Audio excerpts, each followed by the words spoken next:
Hello, hello, hello. Okay, well, this is very unscheduled and unplanned, and my gaming streams don't normally get anyone watching when I do them during the day. Thus has proven the case. So I am about to play a new series. I haven't done this book series before. I haven't even turned the page until now to look at this thing. So basically, this is in the world of Lone Wolf, which, for the benefit of anyone watching this for the first time, is it's a choose your own adventure series that came out in the 1980s, kind of carried on from there for quite some time, and sadly, the original guy behind it all passed away. I think it was back in 2016. I think he passed away, and now it's all being reissued. All the books have been they've all been reprinted, really high quality. I've got most of them on the shelf behind me. I've got 5 more on the way. But this series, The Huntress by Jonathan Stark, shout out to Jonathan Stark. If you do ever want to come on the channel, Jonathan, and talk about this book, let me know. The Huntress is a trilogy, and I'm going to be playing it for the first time now. And you know what? I was going to just do this, just going to play this at home on my own.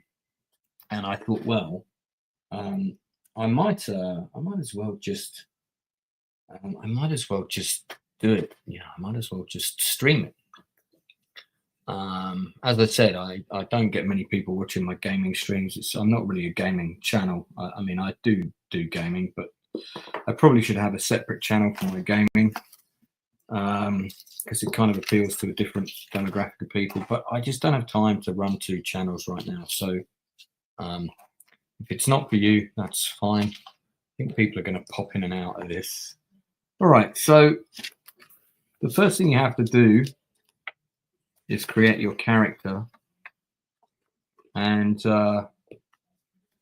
there's a story so far which I'll read, and I think this predominantly takes place in a city because all of these books come with maps, and the maps in question for this game are 2 of a city. It's kind of interesting. There's a cross section and then there's an overview. So we have where are we?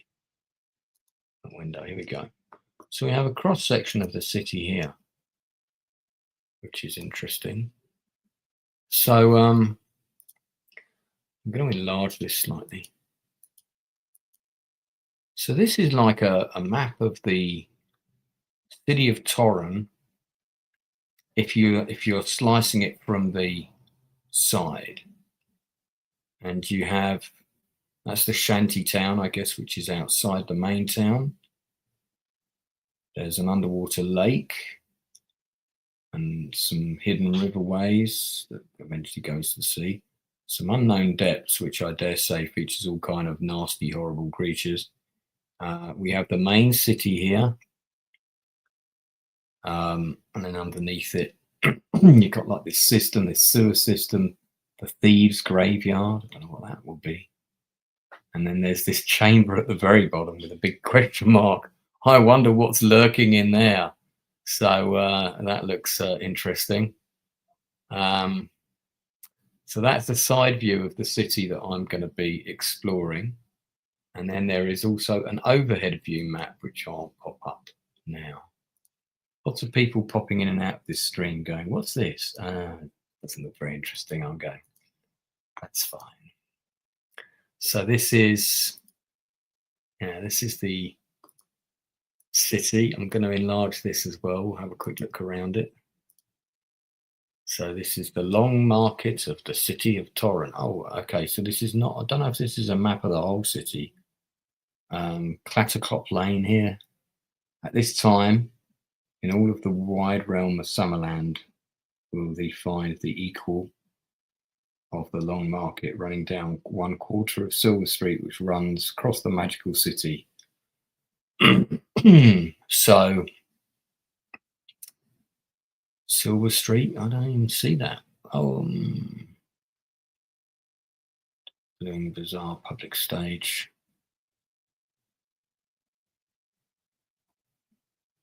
At this time, find the equal of the Long Market running down 1/4 of Silver Street, which runs across the magical city from the Tor span to Esterpike. Well, unless I'm going blind, I don't see Silver Street on here. Unless that's the main street across the middle and it's just not marked. I'm not sure what the Tor thing is, but that could be this penile-shaped object on the right here. Yeah, I'm not really sure. So, why have we got like a burning wizard here? That's a bit of a concern. The Billowing Bazaar. Okay, well, so that's the market section of the city, I guess. Okay, we'll take that down. Maybe I should drop this on my main foobar page. Let me do that quickly.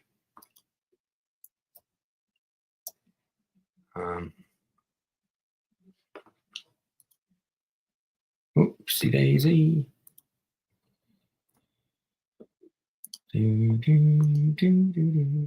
Okay. I don't want to do that. Right. Bear with me. Bear with me. Normal service will resume shortly.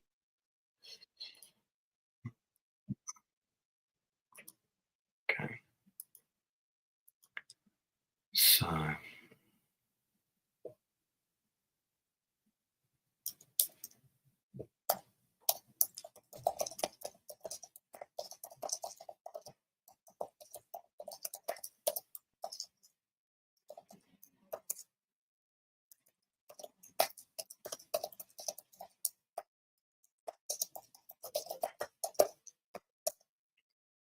Right.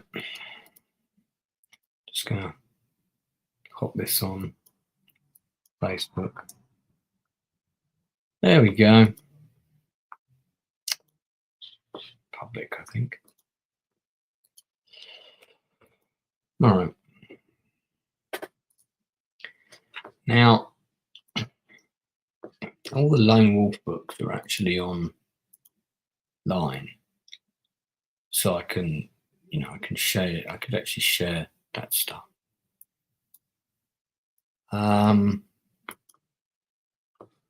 But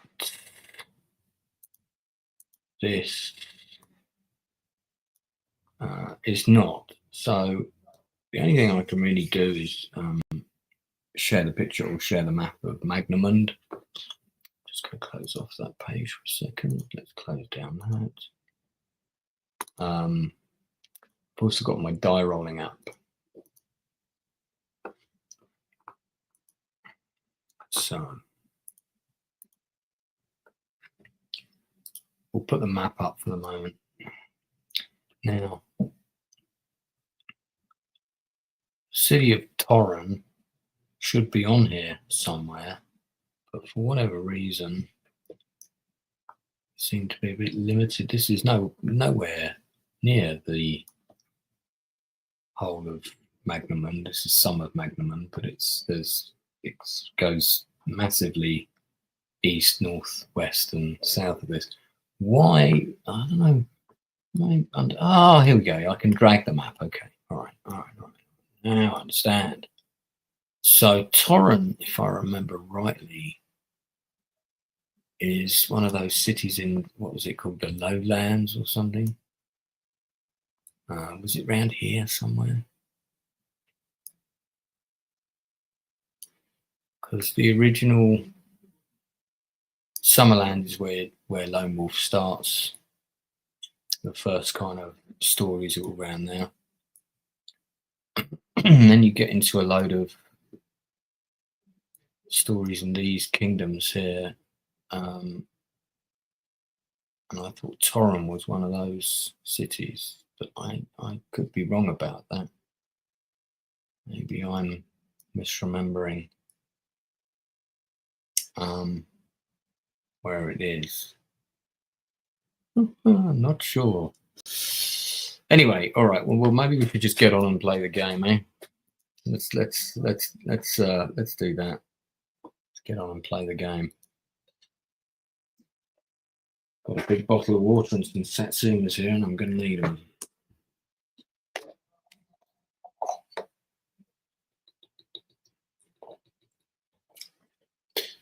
Okay. The story so far. In Vasagonia, there is a saying: 2 things surely will curse you: the keeping of a secret and the seeking of a secret. I have to say, I do quite like that. In your case, you are doubly cursed, for the secret you seek is your own. 8 years ago, you wandered out of the great dry main, clad in a bloody and torn surcoat, and collapsed on the edge of Nezi, a village surviving a thin strip of habitable land nestled between the river Corda and the burning sands. Where is the great dry main? Oh, here it is. Look at that. It's here. So the river Corda, is that this one? Yeah, there we go. There's the river Corda. Can't seem to zoom in on here, which is a shame. I thought you used to be able to do that. But I thought there was a way you could just enlarge. You could tab in and tab out, I thought before. Anyway, the river Corda. Okay, that's there. Blood covered your body, most of it your own. Well, that's lucky. Flowing from a terrible wound across your chest, you were found by 2 children who alerted the village healer. Under the ministrations of this kindly old man, you slowly recovered your strength, but your memories were lost. That sounds like my life, I mean, frankly. You do not recall the blade that cut you, nor the adversary who wielded it. No history or sense of belonging was yours to claim. Since that time, you have taken up bounty work, travelling all across Magamund, lending your sword arm to those who can afford it. You have aided in the capture of many criminals, been bodyguard for the highborn, and even tracked and brought to heel the occasional monster. Your reputation has prospered, and though no trace of the person you may have once been has returned to you, not even your name, a new persona has grown in its place. You have become known to your clients as the Huntress. Well, I'm going to guess I'm a woman in that case. Years on Magamund are measured against the creation of the Moonstone, a legendary artifact of the mystical Chianti. The year is now Moonstone 5,000 years after the creation of the Moonstone. You're spending the last days of the summer in the city of Torren. Okay. Yeah, so we're back to Torren again, except that I can't remember where the bloody hell it is on this map. But we will find it shortly, no doubt. Anybody sees it, type it in the chat, and I will look at the chat periodically. Because occasionally somebody might even be watching. Yeah, there's 2 people watching now. Do say hello. I will. If you put a comment in the chat, I'll respond. Oh, one of them's gone. Let me not entertain that. Right. You are spending the last days of summer in the city of Torren on the Summerland's northern coast. Right. So if we go up to the northern coast, I don't know. Because this is the southern coast down here. Unless it's on this bit of the northern coast. No, I don't think so. God, look at the size of this desert. Ooh, the desert's really big. Anyway. This is what I love about this world. It's absolutely massive, and it's got all these different little cultures and terrain, different types of terrain, and very, very cool. Always loved the world of Lone Wolf. Still am not sure where Torren is. Take this way. Don't think that's going to help. No, I don't think so. All right. Well, I feel I'm bogging down the gameplay here, so let's. Should we move on? Famous as the location of the Guildhall of the Brotherhood of the Crystal Star, You are ending a period of rest afforded to you by a very successful bounty captured in the wildlands, and are now turning your sights to the war-torn kingdoms of the south, where you are sure you will find work to carry you through the colder seasons. Okay. However, just as you're about to board the coach that will carry you the long miles to Veretta, I do remember Veretta, can't remember where it is, but let's not concern ourselves with that now.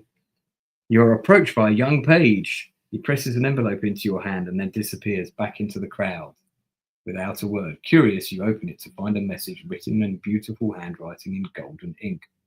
Meet in an hour's time. Hurt Manor. Hurt spelled H-A-E-R-T. Manor. On the back is scrawled another message, one that makes your palms sweat and your heart race. You call over the coachmaster and show them the letter, asking if they know where Hurt Manor is. The coachmaster spits and backs away, making the sign of warding across his chest. Burn that letter. The stout man insists. The hearts are cursed. What do you mean, cursed? All that have dealings with them come to a bad end, the coachmaster says. Now we're about off. You do well to climb aboard and forget you ever saw that letter. Well, you can keep the cost of my ticket. Just tell me where Hart's Manor is. It's bad luck to have an empty seat in my coach. Then save it for my ghost. The coachmaster hesitates, but he knows he will not be able to fill your spot before he's due to leave. Finally, greed wins out over fear, and he gives you an address of a wealthy man, a wealthy part of town along Lampspur Lane. He then turns away, mumbling something about fools, but your own thoughts are on the back of the letter and the brief message printed there. They are words that would convince you to go into the halls of Nar himself. Help me, and I'll give you the key to unlocking who you are. Okay, I see. The temptation to find my identity. With me being adopted, I'm finding this all very relatable, I must say. All right, okay. So let's put the map of the town up.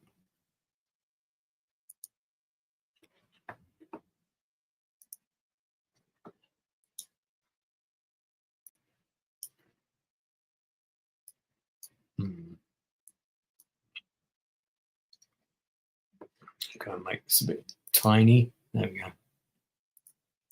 So it will fit on.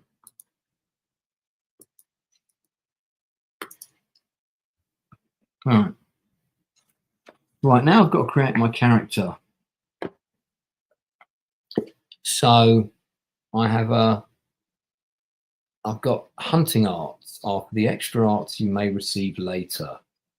I've got weapons I can carry 2, backpack 8 items. I've got a leather satchel that I can carry 2 things in. I've got a belt pouch, meals, special items, knowledge.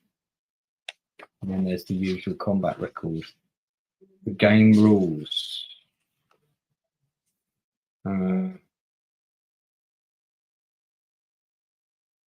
Okay, so I probably should have done some of this stuff offline because this is going to be a bit boring. But I've got to sort my character out. So, all right, let's just do this. Right, so the Huntress. Fuck's sake. Okay, and wolf game. Okay, and sheep. And then let me just put another heading here. Lone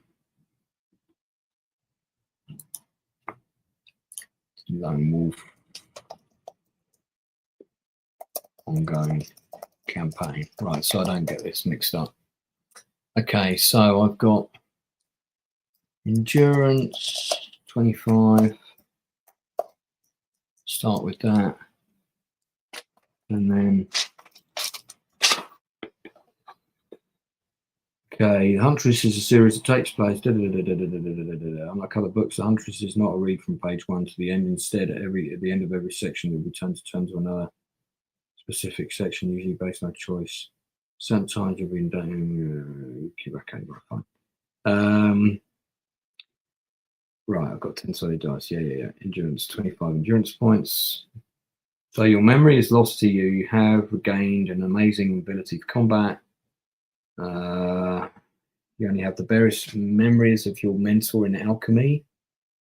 Choosing this skill means you're able to create potions and potions. If you choose this art, all right, the hunting arts. Okay, hang on. So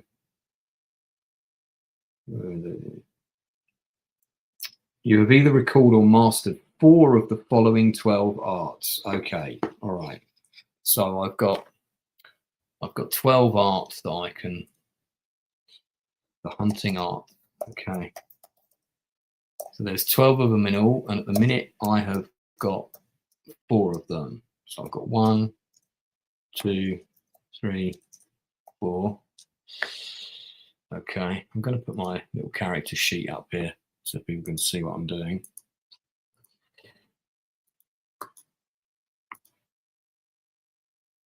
Okay, this blurb all below here this is all from the other lone wolf character.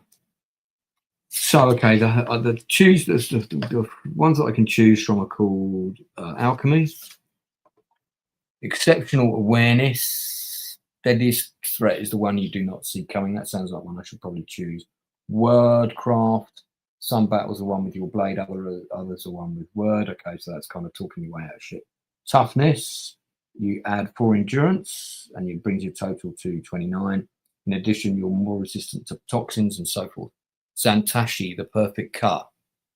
This is a duelist. You can blindfold duels. Okay, so basically you can do deadly strikes and stuff. If you choose this art, right, Zantashi, deadly strike, can only use with swords on your action chart.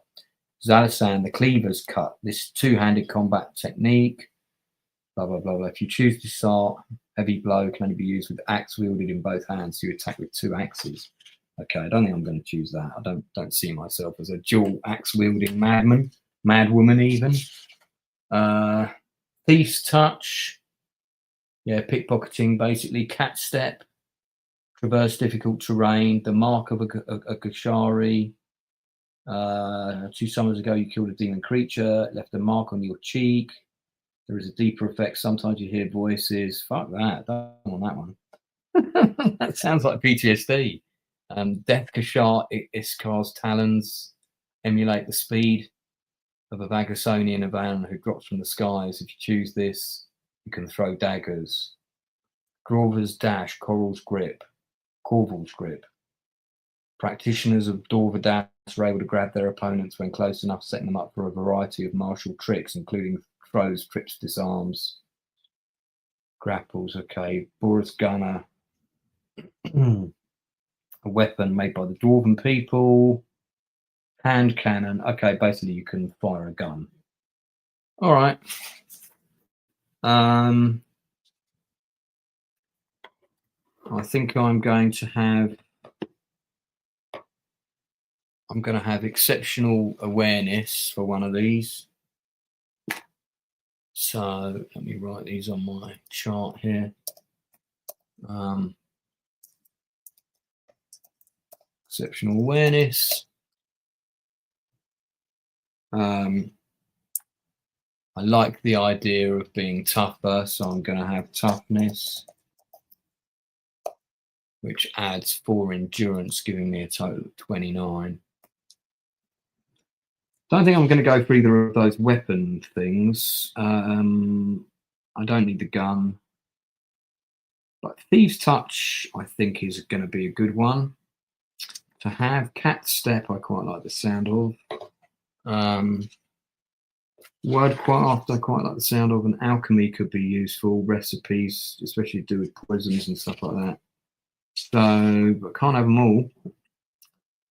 So it's between Thieves' Touch, Cat Step, alchemy, and Wordcraft. So I've got exceptional awareness. I've got toughness. I think I'm going to get Thieves' Touch. That'll be another one.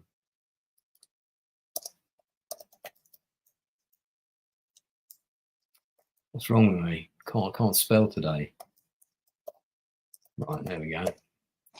So I'm going to have Thieves' Touch, use Thieves' Locks, Picks, and Language. Okay, I'll just put this Locks, Picks, and Language.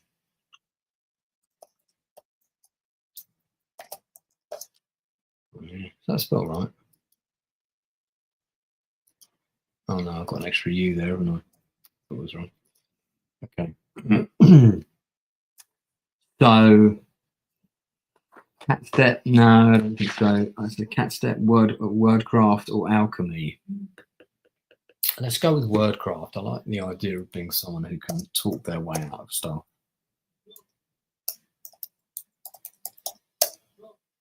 Okay, all right. Now I've got my, I'm just add this here, backpack, which is up to 8 items. So I'll just make a note of that there. I've got a pouch, which there's 2 items.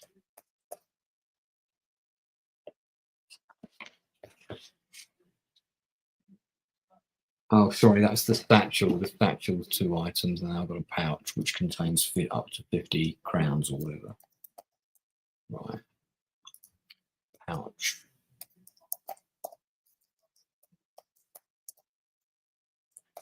Up to 50 crowns. I think it's crowns, isn't it? Yeah. Crowns. Crowns. Oh. Where are my reading glasses? Let me put them on. I think that'd be a good idea, seeing as I've just got them. They're brand new. You don't want to see them, by the way. They look absolutely monstrous, these reading glasses. I might put my camera on to show you guys, just briefly. I look like Joe 90. Look, check this out. Look. New reading glasses. How bad are they? I look like Mr. Magoo. Right, so. Hey, Sebastian Actor. Is this the 2013 game by Italian Studio Forge? No, I don't think so. No, because it's a book. It's choose your own adventure book. So and if you go to magamund.com, you can check out their stuff there. Right.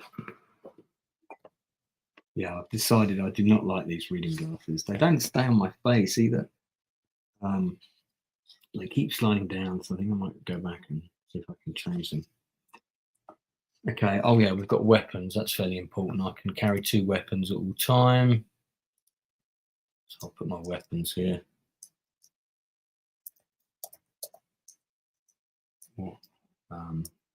1, 2. Okay, just gonna delineate some. Let's get a different. Let's put this as a bigger heading. Yeah, both of those. Good. To 50 crowns in there. Right, okay. Each missed meal removes 3 from your current and maximum endurance. Okay. Well, so I'll put sort of meals on / and then missed meals. I don't plan on missing any meals. I plan on eating well. I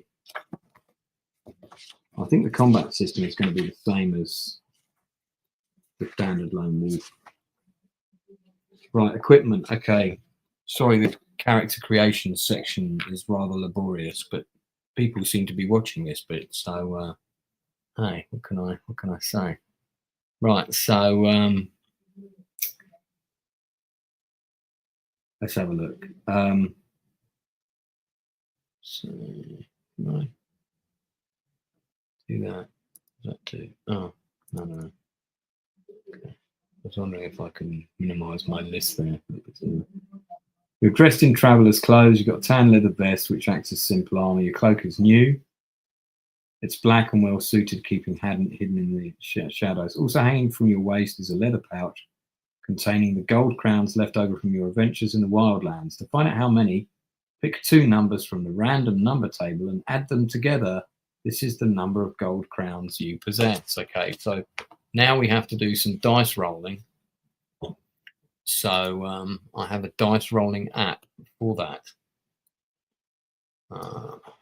which is here. So we'll take that down for a second. I think I'll keep the dice rolling up for a bit.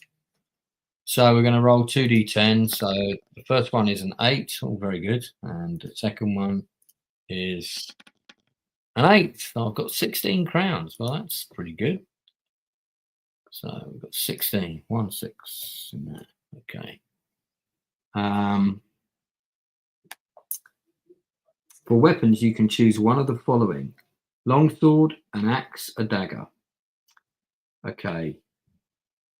In a vest, you keep a simple flint and tinder, and you wear a simple backpack. In addition, you can choose 5 of the following items to have on this adventure.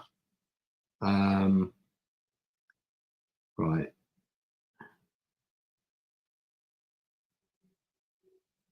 Okay. All right. So hang on. So let me choose the weapons first. I thought I was going to have a bow and arrow, but I feel like the Huntress character called the Huntress feels like she should have a bow and arrow, really. But all right. So, well, I'll go with a long sword. Very boring, but I'll go with a long sword and a dagger, I guess. So we'll do that.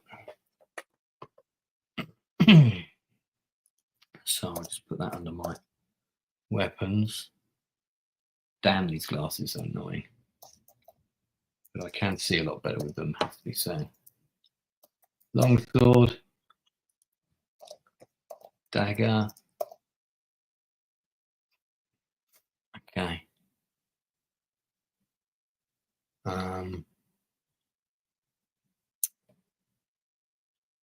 And then, right, we're gonna do our backpack items.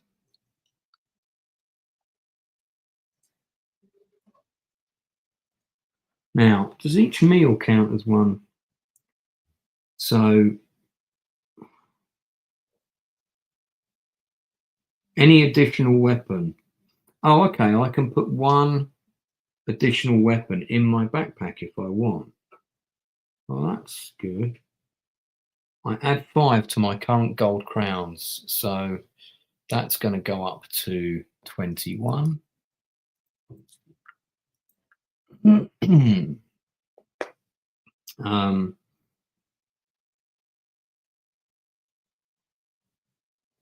Yeah, each right. I can have up to right. I can have up to 3 meals at the beginning, and I'm just gonna have 3 meals with me.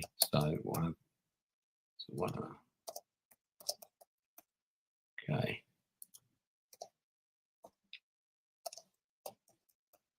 So that's 3 of my items. I can also have a torch. That takes up 2 slots. I don't know how that works. Thieves' lockpicks, pot of lamp spur that restores endurance. A healer's kit you can only use when the text instructs you to do so. Rope and pitons, crowbar, thieves' throwing knives, leather satchel, lucky coin. Oh, a leather satchel gives me 2 extra spots for carrying things. I think I've already got that listed, haven't I? Satchel 2 items, yeah. All right, so I'm going to have the leather satchel, and then in that I will have 2 more items. So in the leather satchel, I will have the throwing knives, and I'm going to have let me share this so you guys can see what I'm doing, because this black screen's not very interesting, is it? Here we go. All right, this is my character again. So, so I'm going to have the throwing knives in there. I'll have the lamp spur. Now that's the thing that heals you. Endurance +4 when you eat it or drink it or whatever. Right, I'm going to need the lockpicks because I see my character as being a bit handy with all that kind of thing. So I'm going to have the lockpicks. Lucky coin. Do I go, or is it an additional weapon?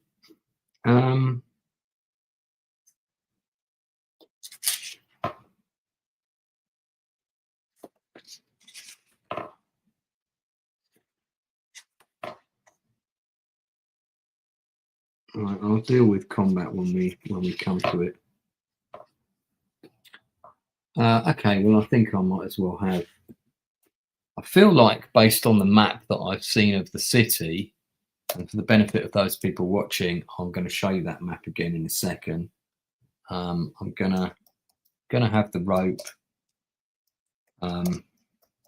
That's basically 50 feet of rope and 12 iron spikes, isn't it?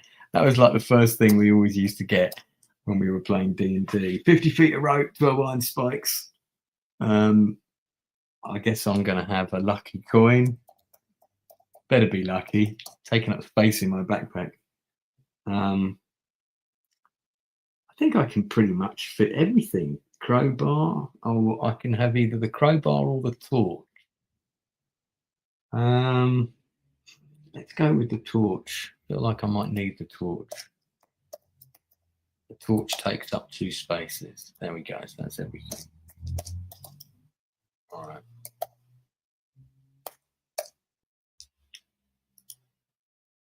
Oh, make a note of this. Will be combats here. All right. Make that a bigger heading.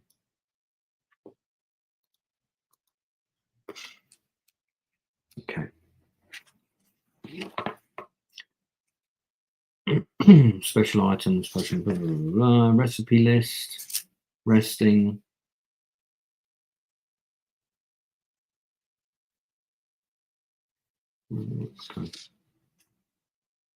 Time count is not used in this adventure. Right. All right, I think we're ready to go. Marked for death. Choose your own adventure, not a film starring Steven Seagal. Run and run. You cannot hide. Close the doors and stay inside, for the shadows will pass all the locks. No one is safe where the tall man walks. Torinese children's rhyme. Okay, so we're now going into the city of Torren. But I guess we're already there. So let me put the. I'm going to put the. Oh, it's the side section. Where's the side? Well, this is the this is the city of Torren. Where's my side view gone? I don't know is the answer to that. Hey! I'll tell you what, actually, Rebel Rose, if you want to come in and help me navigate this adventure, let me know and I'll send you the link. Oh, happy Thanksgiving. Yeah, I forgot. It was Thanksgiving. Sebastian Story's playing Oblivion. I have played Elden Ring. I started it, but I never finished it. It was fun, but then I also had a life to lead. I had to sort of get on with that type of stuff. Okay, so this is very old school, but I like playing this stuff. I like the fact that the people have taken time to create this world, Let's have a look at the side view of the city again. Complete with lancey fingers at the bottom of the. So yeah. This is the city. All right. Okay.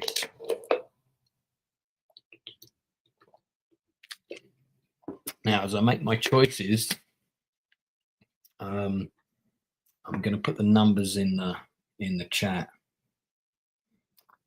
Indeed, as long as I like it, that's all that matters. Who needs 10,000 people watching a stream? That's what I say. Oh, do give it a thumbs up though, people, if you would be so kind. I just forgot to ask people to do that. Wormy Spoons is in the chat. I feel like Wormy Spoons might be a creature that I will encounter in the unknown depths on this map. Okay, guys, I'm going to read this out to you as we navigate the adventure. Okay, yeah, no problem. No problem, Rebel Rose. By the way, did you notice I gave your art a plug on my interview last night?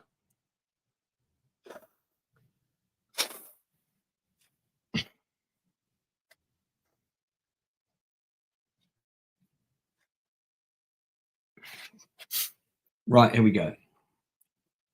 So we are now on number 1. Proctopile. I suspect I'll find you in the brothel section of the city, but we shall see. Torren is a place of innovation and beauty. Buildings taller than any in Summerland, save that of the King's Citadel of Holmgard, soar into the sky. The city streets are evenly paved and lined with trees and other greenery, so that at times there is an illusion that you walk through a city sprung up amongst a forest. There is even innovation unseen underneath the streets, where you know that miles of networked tunnels carry Torren's waste far beyond the city walls. Oof, I can smell it from here. Lampspur Lane is a very long thoroughfare which bisects Torren from the ill-famed West Ward to the middle-class East Ward, crossing the heart of the city and driving through the heart of its wealthiest districts. As you walk along it, you can see the stark differences in class, the progression from stacked apartments to single-family manor houses. People wearing expensively made clothes go about their business under the cover of parasols, wherever they are. Even the smell is rich here, the air tinged with the light scent of roses. Every street has a guard walking it, their armours and spears gleaming. They watch suspiciously as you pass them. Turn to 100. Okay, so we're going from 1 to 100. If I forget to put the numbers in the chat, remind me. Now I'm going to keep tabs of where I am. Okay, and if I want to backtrace. Hart Manor seems more castle than home, a fortress set behind rusted iron gates, hemmed in by huge trees with hanging branches reaching like fingers. A tall brick wall that might have once been bright red, but has faded to the colour of old blood, surrounds the manor. Graffiti covers its surface, much of its symbols of warding against evil. But there's also an epitaph that says, Rachel Percy was here, with a big nose sticking over a wall. But you also see a strange phrase repeated more than once. Rachel Percy was here. Oh no, the tall man walks here. Yeah, there we go. Rusty iron gates admit you to the manor grounds. Gloom-filled windows stare down as you approach, like the judgment gaze of a many-eyed beast. Despite the sense of abandonment this place holds, you knock at the heavy front door, is answered swiftly enough by a bent-backed man in servant's attire who peers up at your under-eyebrows, thick and bushy as living animals. He is reticent until you show him the letter, then he bends into a deep, bone-popping bow and ushers you inside. You are led through a long, dusty corridor into a grand sitting room 2 stories tall, with a wide balcony running its length, accessible by a spiral staircase. The walls are lined with sagging bookshelves, their contents illuminated by the glow of a hearth grand enough for a person to stand in. Sooty footsteps lead to and from the hearth, discolouring the white bacchanal skin rug in front of it. Above the mantel is carved a representation of a family tree, with each branch supporting the innate names of past Hart family members. Dates run along the trunk, showing the family as having been established many hundreds of years ago. You notice that Sindra is the lowest name on the lowest branch. She is the last of the Harts. Okay. The mistress will be along to see you, the old man wheezes. Oh, let me do that again. The mistress will be along to see you, the old man wheezes, and then exits the room, closing the doors behind him with a resounding boom. You stand awkwardly, waiting. I don't stand awkwardly. I stand in a cool posture, leaning against the wall, looking like I'm ready for action. There is a tomb-like quality to the place that even the cheerfully crackling fire cannot chase away. Okay, now there's a picture here, so I'm going to try and show you that picture. Let me turn my camera on. There it is. So that's the fireplace, and that's the kind of the sort of emblem family tree thing above the fireplace. There you go. All right. If you have the mark of a shari, turn to 129. Otherwise, you patiently wait for your host to arrive. Turn to 20. Well, I do not have the mark of a shari because I didn't pick that as a skill set, even though it sounded really cool.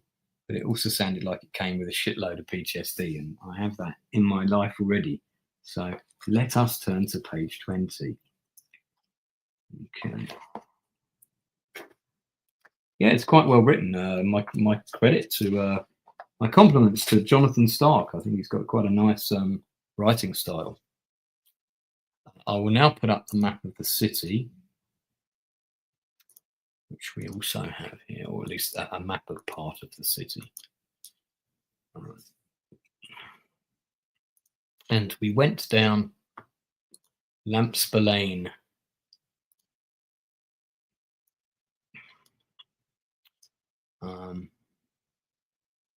Which of course I don't see on here. Okay, well, so I'm not entirely sure where we are in relation to this, but we're somewhere. A door opens on the balcony and an elderly woman in a blue dress steps through, followed by the old man who met you at the door. I apologize for keeping you waiting, the woman says as she descends the staircase, her manservant close at heel. I am Sindra Hart. I appreciate you coming on short notice. Sindra is thin and tall with narrow features and bright silver hair. Should be on Jack and Ori, really, shouldn't I? A colour that offsets her green eyes. She wears no jewellery except for a single red ring on her left hand. Having dealt with nobility before, you had expected her to exude snide confidence or perhaps a masquerade of humbleness. However, her smile is warm and honest, and when you take her extended hand, she clasps it in both of hers. How do you find my home? It's impressive, I answer. Like the way I picture the great mansions of bygone years. Sindra's lively laugh seems out of place against the manor's dilapidated, withering glory. Like a tomb, you mean? No need to be coy. The Hart family has been collecting dust for generations. It fits. We're a family of historians. There is nothing as important as the past. I agree, I answer. Oh, well, of course you would. That's why you're here, after all. Your host takes a seat and indicates you should as well, pointing you to a chair so tall and plush it seems liable to swallow you. A manservant takes up position at her shoulder, ready to meet any need she may proclaim. Sindra leans forward, her chin resting on her clasped fingers. What do you know of the Hart family? She asks. Now I've got 3 options. If you respond that it is very old, turn to 104. If you respond that it is cursed, turn to 148. That seems a bit rude. If you respond that the tall man walks here, turn to 79. I mean, I've got to say, I'm inclined to go with the tall man. What does the chat see? What does the chat think? So 79 is the tall man option. I mean, I'm not going to say that it's cursed. That's so rude. I could say that it's very old, but that's just stating the obvious. I already know that. If I say that the tall man walks here, then she might come back and say, what do you know of the tall man? Okay, right. There's Okay, well, we've got a big long response here. Sindra is taken aback by your response. An odd thing to say. The tall man is the Torinese bogeyman. How does a travelling mercenary know of this? Well, it was painted on the gate, says the Huntress sarcastically. Oh, well, yes, that explains it then. The tall man was a murderer who killed with a bloody sickle and was said to travel through the shadows using his gloom cloak. His crimes were so heinous that when he was caught, the townfolk demanded he be put to death by the old ways, and they drowned him in the River Tor. Or so the legend says. His spirit remains to this day. To say that the tall man walks here is a slur against the Harts, saying we dabble in the occult, consort with demons and like. Oh, I'm sorry, I did not mean to offend. Oh, no, not at all. We do not consort with demons, or at least we did. We gained knowledge of summoning from the Dark Lords themselves. Our servants donned red robes and demonic masks to spread chaos and death. A chill runs through me at the mention of the Dark Lords and holy evil beings that rule the land beyond the Duncrag range, less than 100 miles west of Torren. You are surprised that Cinder is willing to admit her family's affiliation with them, no matter how long ago. The Dark Lord is an act so vile that it would damn the family in the eyes of anyone who knew. Cinder sees your reaction and nods. Our family is long past caring about our reputation. 800 years ago, my ancestor, Sidra the Generous, for whom I am named, decided to set things right and forsook the use of our old powers. She bound our demon into a magical vessel. Every 200 years, the bindings need to be strengthened, the ritual performed anew. All my life I have prepared for it, gathering the proper components. All I lacked was the vessel itself, for it was lost long ago, stolen from us. Okay, turn to 35. All right. Let's have a look, see what's happening. Much of my family's fortune has been spent in the pursuit of the Sindaran vessel. For years I have called upon the services of adventurers, magicians, and thieves to help me, Sindara says. The manservant clears his throat at this, but Sindara waves him to silence. Oh, let's not put on any airs, Danton. If an army of Gaiaks could have helped me in my search, I would have made use of them gladly. Thankfully, it did not come to that. A smuggler by the name of Valeska has been my instrument instead, and in our last communication, he told me he had found the vessel. Well, if you have what you need, then why call on me? I'm afraid, madam, my knowledge of the occult is rather limited. Yes, but I don't have the vessel. That is the problem. I have received... Oh, my God, this is a long bit. Reports that the ship Valeska came on the Enlightenment arrived in Torrent last week, but he hasn't contacted me again. I need to find him. I need the Sindaran vessel. And when I bring it to you, then you'll tell me what I want to know? Yes, but you must do it quickly. Tonight, before the light of dawn touches the Torrent streets, the vessel must be in my possession or the ritual will fail and a great evil will once upon be freed against the world. That gives you pause. The sun is already heading for the other side of the hill. I will also pay you 200 crowns upon delivery of the artifact. Well, then you have my blade, I reply. You decide not to tell Sindra that you would have done the job for less, or for just the information of your past. It's more valuable to you than stopping a demon. You'll know Valeska by his left hand, which is missing the third and fourth fingers. If you are looking for where to start, you could try the Dryad Docks. Or he is known to have dealings with the Thieves Guild. The Boar's Head Tavern in the slums is where they gather. Eager to make use of what little time you have, you rise from the chair. Danton heads to the door to lead you out. A lifetime spent preparing for a single day, Sindara says as Danton opens the door, and yet it all comes down to what will happen in the next few hours. You follow the old butler and soon find yourself standing back outside the iron gates. The storm has rolled in from the Kauta sea, bringing rain and shadows. Thunder rumbles across the city like a portent sent by gods, just for you. If you wish to contact the Thieves Guild, head to the slums, turn to 247, or you could go to the harbour. Search for the ship, 220. Okay, guys, what do you reckon? Go to the Thieves Guild or go to the harbour? I'm going to dash to the bathroom. Please write a reply in the chat and tell me what you think.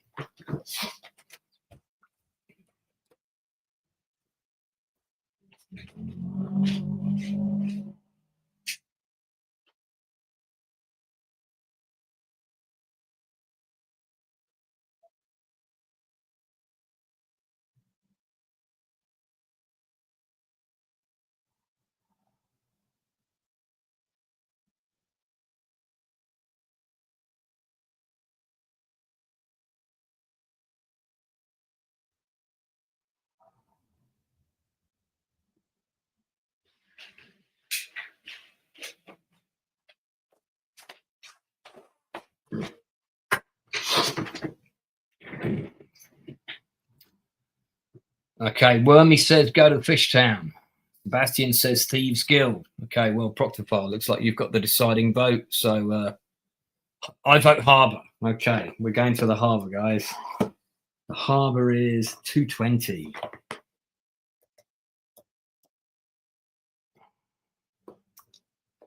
I have to say, the harbour sounds like the safer option.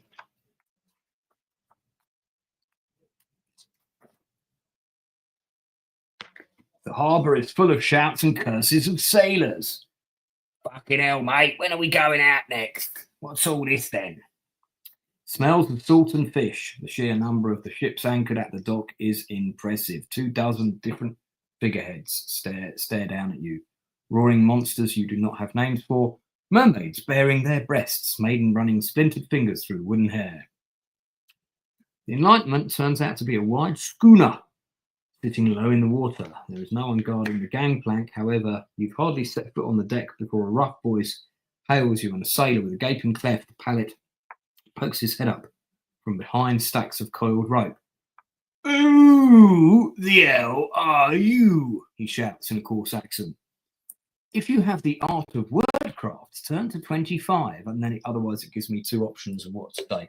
Well, the good news is, guys, I do have the art of wordcraft, so we are going to turn to 25. Let's see what happens here. Okay. 25. I'm just quite enjoying this. It's quite good fun. You put on a smile so slick it feels like the rain would slide off it. I work for Valeska, and he has a message for the captain. Too important to come down here himself, is he? Well, you know what they say. The smuggler will work twice as hard to avoid half the work. Go on then, the captain door is first on the right.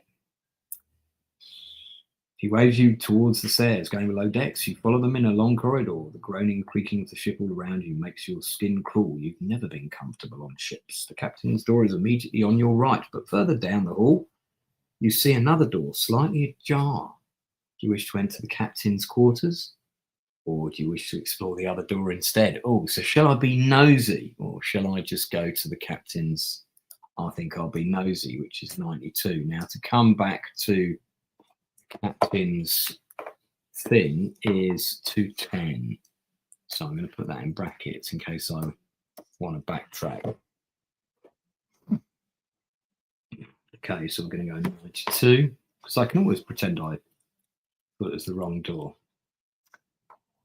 You push open the door to find yourself in a cold, unlit cargo room, just enough illumination in from the corridor to show you that most of the cargo is alive. The place is a zoo. Okay, various lizards and things glow in the dark, blah, blah, blah.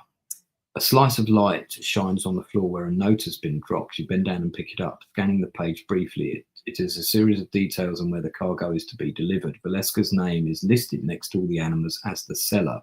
Many of them are going to an address in Long Market, a shop with a whimsical name of Marth's Magical Menagerie. Add the knowledge of manifest to your action chart. Okay, cool. Oh, okay, I guess that's like because I've read it. Yeah, okay. So, all right, I'll put action chart here.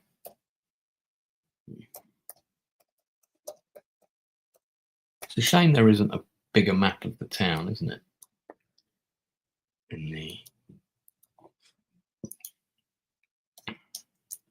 So the manifest. Okay, the manifest. Down. Something tells me that was worth doing. And that's Marth's magical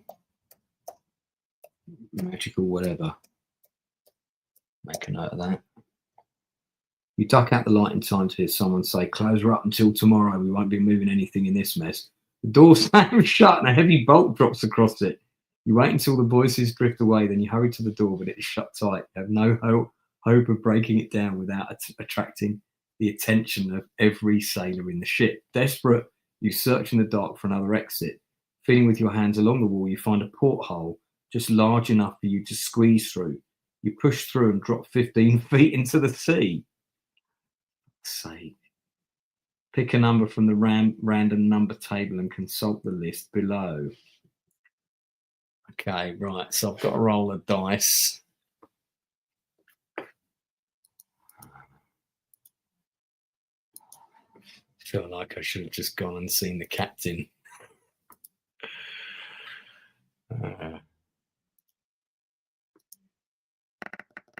Oh, thank fuck for that. Because if I'd rolled 0 or 1, I would have lost my backpack and all the items in it. I lose 1 item from my backpack.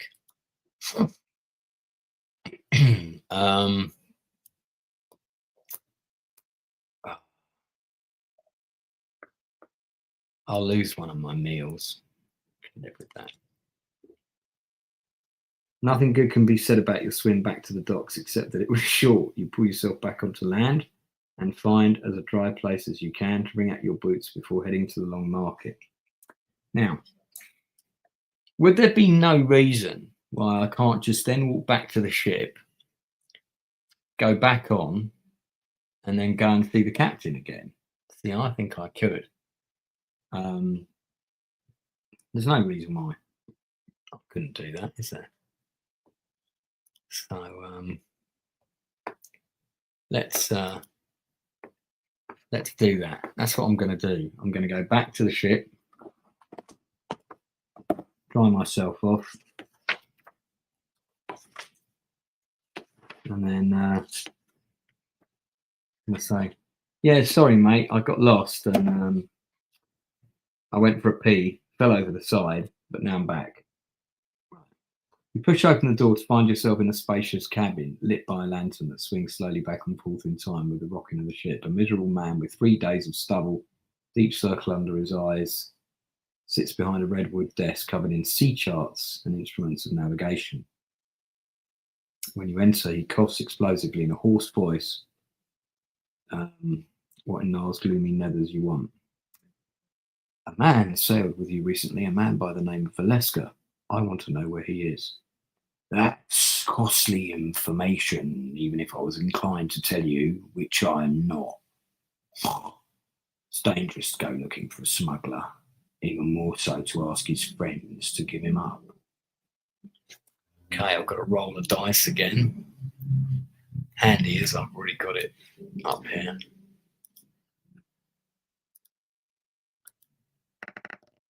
Seven.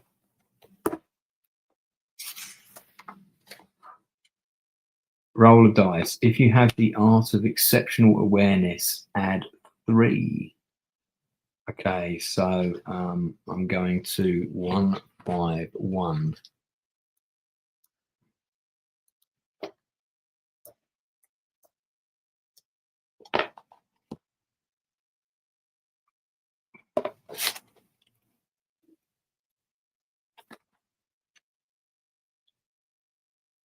At the last moment, you spin aside just as the captain pulls the trigger on a crossbow attached to the underside of the desk. A small bolt embeds itself in the door instead of your gut. What a bastard. Captain curses. Damn, I missed. Stands up and reaches for a whip and a cutlass hanging at the sides. You cannot silence him with your blade. Murder is generally frowned upon in Torren, and you have no wish to see your face added to a bounty poster. Next thing you know, a Kai Lord would be hunting you down. Captain Jansen, endurance of 16. Combat ratio is 0 because you must fight without your weapons. Lower this by -4 unless you have the art of Drover Das. If you have a crowbar, you can wield it to do +2 damage. When you reduce the captain's endurance to 2 or less, turn to 2, 3, 5. Okay, so now I've got to have a fight, right? Sake. So, because you must fight, your combat ratio is +0. But I've got to roll with a -4. Oh my god. Do I have a crowbar? Can't remember. I don't think I've got the crowbar. No, I haven't. How come I could suddenly wield the crowbar from my backpack, but I can't wield my dagger? That's bullshit. I call bullshit on that. Sorry. I'm supposed to be this really cool mercenary who's very experienced in the ways of warfare. Right, rules for combat. Here we go. At the start of combat, enter the Huntresses and the enemy's endurance points in the appropriate boxes. So my current endurance is 29, sorry. And their current endurance is what did I say it was? 16. Okay. Right, so I'm going to put that 16. Here we go. Note which weapon you're using. Once you've chosen your weapon, right, well, at the minute I apparently don't have a weapon. Combat ratio is given to you by the text based on your situation, blah, blah, blah. When you have to pick a number from the random table, add any bonuses. Right. Combat ratio between the Huntress and an assassin has been given us. But the text was.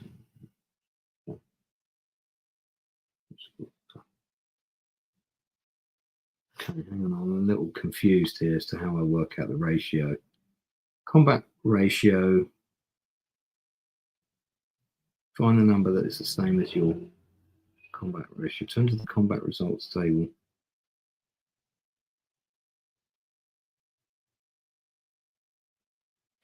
Okay, there's a combat chart at the back here somewhere. Random numbers. 20.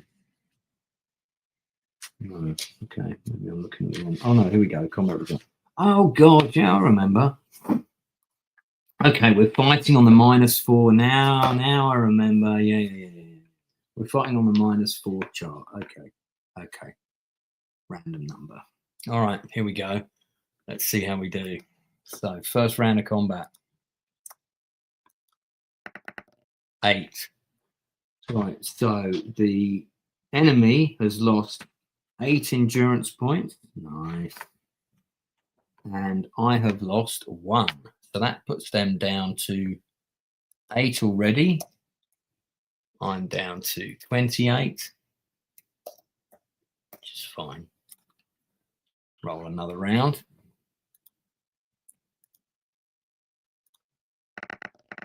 2. That's not so good. I have lost 2 and they've lost 5. So that means they're now down to 3. So they're 1 away from surrendering. But I lost 5 on that one, so I'm down to 23. Okay, all right. Come on, this round's going to finish him. Yeah. Okay, I've taken off. I would have killed him. I mean, according to the combat rules here, but let's go down to 21. Okay, so I'm down to 21 on my endurance already. Wow. Turn to 235 at the end of this combat. Let's do that. I think that it's a bit unreasonable. He tries to get a plug with you, a crossbow. Then he misses and all of a sudden murder is frowned upon. Well, also, he goes for a whip and a cutlass that's hanging on the wall. What, I can't pull out my dagger in that time? I call bullshit on that. Anyway, I stuck to the rules, seeing as I did go back on board the ship and then go and speak to the captain, which I feel like now I should have just not bothered. Let's see what you think. You duck underneath the swing of the whip and you sidestep the downward slash of the cutlass, then you strike with a wide haymaker connecting with the captain's jaw with such force you send him slamming into the wall where he slides solid down to the ground, knocked unconscious with one tooth in his mouth. Still, you know, you only have limited time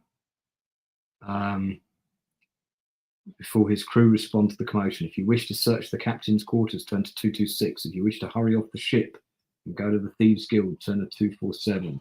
Well, we've got to search the quarters, haven't we? So we're going to do 226. Hopefully we won't have to fight the big man. First, you relieve the captain of his weapons in case he wakes up. He has a cutlass with a beautiful ivory hilt. Counts as a sword. A long leather whip counts as a special item. You can use the whip in your offhand. Okay, fine. If you use this way, you can choose to replace the damage you deal with a round of combat. Okay, you can do this once per combat. Oh, that's pretty cool. You also find 15 gold crowns. All right, hold on. So let me let's get the character sheet back up here. Right, so I'm going to replace the. I'm going to put the whip in here. Yeah, I might take the cutlass. Why not? I feel like it's a bit of a giveaway because I'm actually got a weapon that people will know belonged to this guy. The ivory handle. Now I can hide it in my bag. I don't have to have it out all the time. And then I just found another 15 gold crowns. So that puts my total up to 36.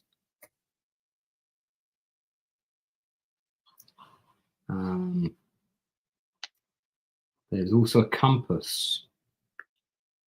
Compass is a backpack item. I'll tell you what, I'm gonna eat that lamp spur. I'm gonna drink it quickly. So that's gonna put my endurance back up to 25. And so I'm gonna put the compass there. In a desk, there is a vial of strange sappy liquid, which you can identify if you have the art of alchemy. More importantly, turn to number 10 if you do. More importantly, you find a letter in the captain's jacket. It says, Garver, if I'm not back by the morrow, send the shipments to Clatterclop Lane in Longmarket. Make sure our fat friend pays up front. I don't work on credit. Valeska. As your search concludes, the captain lets out a long groan and you decide to leave the ship. You make for the Longmarket 231. So,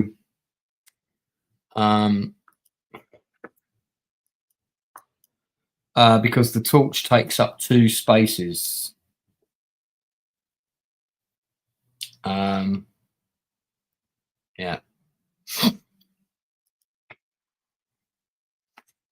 Now, the combat system for Lone Wolf is standard across all the books.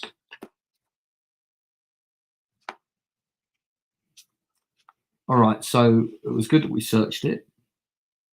I'm just deciding, and I can use that leather whip once per combat to basically do a reroll instead of take the damage.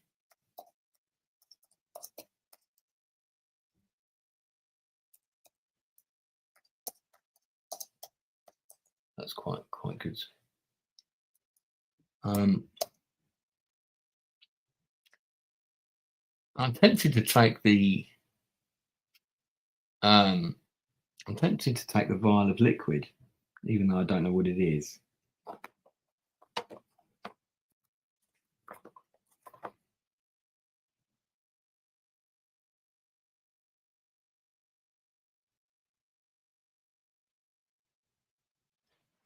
Okay. All right. Well, I'll leave the liquid. 231. You are soaked and your boots squelch wetly with each step by the time you reach Silver Street and the famed Long Market. Here the road is full of denizens of Torren, as well as travellers from the far-flung corners of Magamund. It is a lively crowd despite the foul weather, and you find yourself listening to conversations erupting all around you. Did you see that young Sebastian story the other day? What a scallywag. 2 young daughters pleading with their mothers to let them buy a sticky bun. Mum, Mum, Mum, sticky bun. And complaining when she suggests they could share one. You can have one between you, but that's it. A sailor in high spirits, or perhaps drunk on spirits, singing a shanty at the top of his lungs. What will you do with a drunken sailor? Ooh, I in the morning. 2 brothers driving a wagon. How do I know they're brothers? Laden with goods and pulled by a mule, are bickering about the proper length of time to churn butter. I'm telling you, it takes 2 days. The crowd continues to thicken around a stage where you notice there seems to be some kind of performance. You also notice a side street lined with shops, and the street is labelled Clatterclop Lane. Okay, so I know where we are now.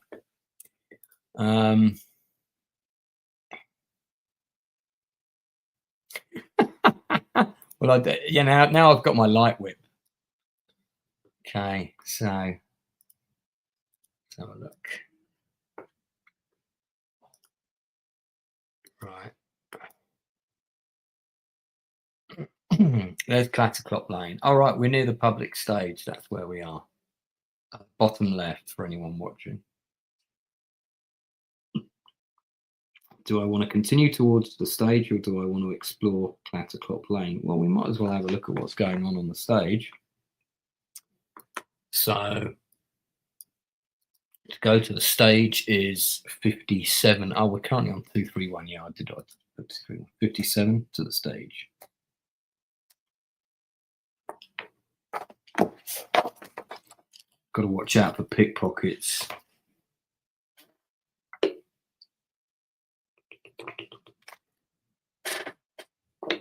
small set of drums booms out a continuous beat. Boom, boom, boom, boom, boom, boom, boom.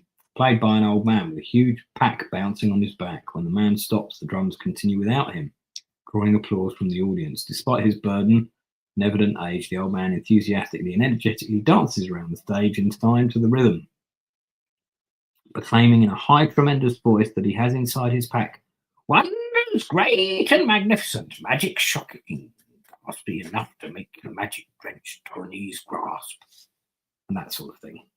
The drums beat out a triumphant roll, and the tinker bows. When he straightens, a real effort under the weight of the pack. He is holding up a shiny bronze object in his hand. It looks like an oversized beetle. Behold, my very own creation, Yennefer's arrow snatch. A moment of expectation. Silence follows this proclamation. Then someone shouts, "What does it do?" "Stops arrows, of course," Yennefer says, sounding offended. "Only, I don't suppose one of you has a crossbow or somewhat to try it out." Titters of laughter from the crowd, but one hard-faced man standing near me is not laughing. "Oi, aren't you that quack who came through the town a few months back selling hair growth formula? Only it didn't work, did it? So, and it gave me boils in places I won't describe in public." At this, the crowd quiets. Foolishness is one thing, but peddling false medicines is a serious crime in Torren. Yennefer is aware of the implications. He nervously wipes off a line of rain from the sparse tuft of orange hair that hangs over his forehead. "I'm sure you must have simply used it incorrectly," he stammers, but it's not hard enough to quell the rising ire of the crowd. "If you have a dagger and the art of Den Shar-Kar, you can test the arrow.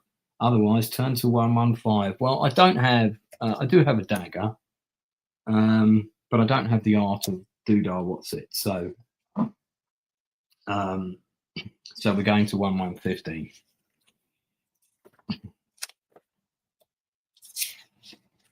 Yavir continues to protest that he means no harm, but the crowd is against him. Finally, the bald man climbs up on stage and unceremoniously boots Yennefer off it, tossing his pack after him. The heavy pack splits open, and there is a distinct crash of smashed glass.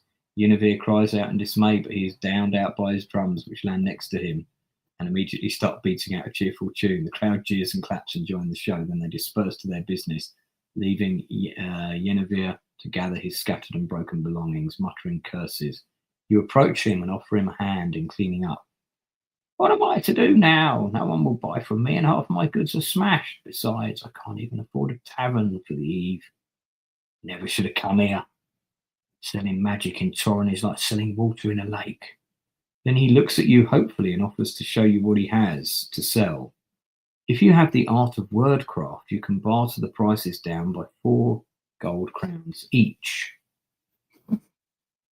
Yennefer will also accept a cat's eye gemstone in exchange for any one item. Okay, so this is what he's got. He's got Yennefer's healing pill, a tiny pill, but it packs a punch, he exclaimed. "If a punch could heal you, that is. Heals an amount equal to 2, plus a number from the random number table. Unlike potions, it's easy to retrieve, so it can be used in combat." He's selling that item for 8 crowns. That's pretty good, and I can barter him down to 4. So I'm definitely going to have one of them. So let's spend 4 crowns down to 32.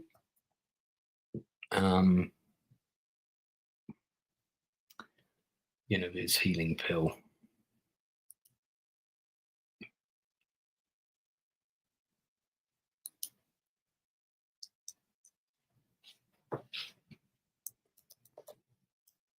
Now, that's got to count as a special item, and I'm not going to accept that healing pill, which is a pill by its virtue description, is going to take space up in the back pack.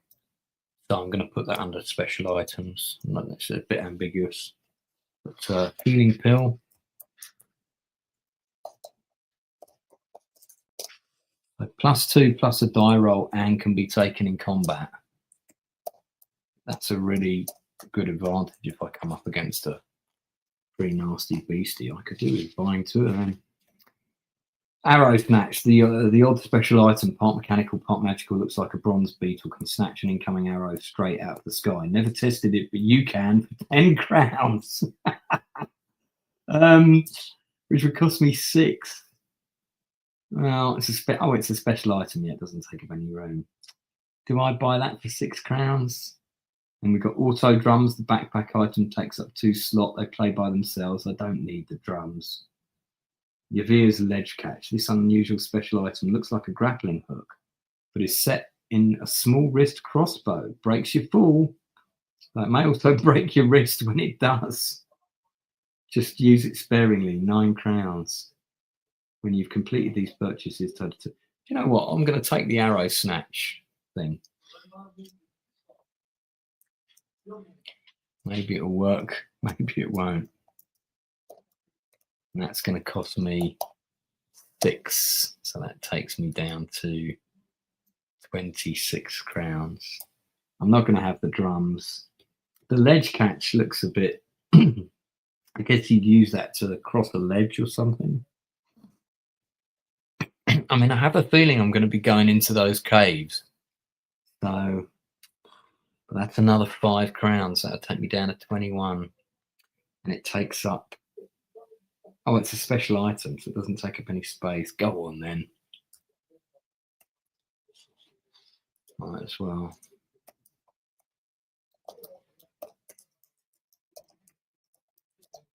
I could also fire that as a weapon, you know, at someone. Right, we're going to page 205.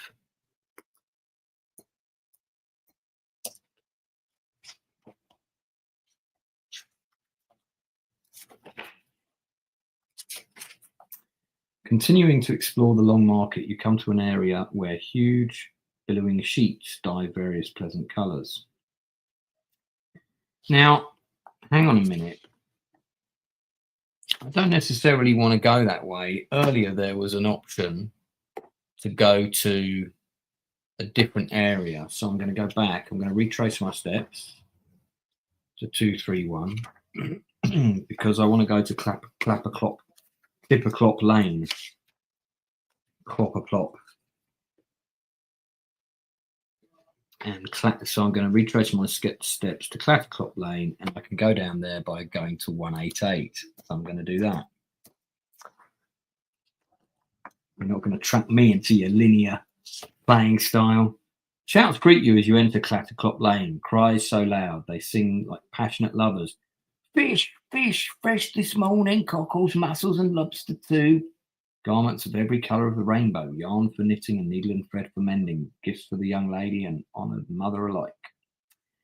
Pies, pies, meaty pies, fruit pies. I've got maple mince pies. I've got Sebastian Story pies, dimbleberry pies, pumpkin pies, garlic gravy. That sounds like something that's going to make you fart from the 4 winds. From every direction, merchants call out their wares, enticing customers to their open doors. You're so distracted that you fail to notice a large horse carriage clattering towards you until it's nearly too late. The driver hardly slows and you're forced to pull away and take refuge in an open doorway. You're still gathering your wits when a polite voice from behind you inquires, "Have you come to see the animals?" You turn to see a fat man with tiny spectacles and a piggish face. His hair is meticulously coiffed and he sits like a mop atop his head. He is a shopkeeper. And it is his doorway you stepped into. Ah, yeah, Mars Magical Menagerie. If you wish to enter this oddly named shop, turn to 6. Otherwise, you can politely decline and return to Silver Lane, where people are gathered around the stage. Well, that's just going to take me back to Veneer, so I might as well. And also, this is where that stuff was being delivered from the ship, which, of course, I know about. You follow a mile further into the shop. All manner of odd beasts fill every space from hook to ceiling. Some crawl on multiple hairy legs, others swirl reptilian heads. One perch sits something that looks like a cross between a miniature dragon and an insect no bigger than a house cat. 4 gossamer wings and a long tail, ends in a vicious stinger. Oh, beautiful, isn't she? Alicia is a special one. As far as I know, the only one of her kind from all of northern Magamund. The dragonish thing lifts her head and looks at you with 4 insectoid eyes, then screeches, revealing tiny fangs. You decide you're thankful for the short leather leash which holds her to her perch. And this, Martha continues, this I just got in. Special last week. You peer into the glass and you see what looks to be a large living heart with fins. A miniature blood bug, you see, caught off the coasts of Vasagonia. Taking a glass jar, wriggling with live shrimp and dropping several into the water, you watch the bloodlug propel towards them, sucking them in grotesque gnorts, bright red body pulsing as it moves through the water. The merchant watches the spectacle with obvious glee. If you wish to ask Marth about Valeska, turn to 197. If not, there is nothing here for you, and you can return to the street by going to 205. Well, I know that Marth knows Valeska, so I will ask him. So we'll go to 197. I'm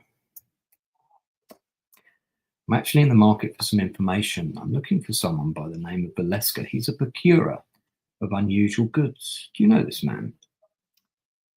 Martha is clearly disappointed that you're not interested in his animals. He pulls a black cloth over the tank with a blood lug, blocking it from your sight. I remember the name of every single one of my customers. That name is not among them. If you're not here to make a purchase, then I must ask you to move on. If you bear the mark of Agashi, turn to 78 immediately, or if you have knowledge of the manifest, then you can go to 41. Well, I do have the knowledge of the manifest. So I know that that's a lie. Fat man.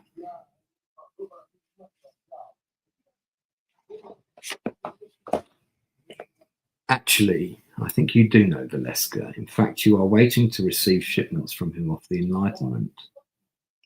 In exchange for telling me where he is, I won't mention to the authorities that you work with a smuggler to bring these animals into Torren.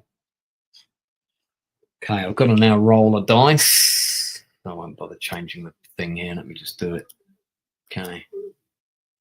I rolled a 7. So if the result is 4 or higher, turn to 111.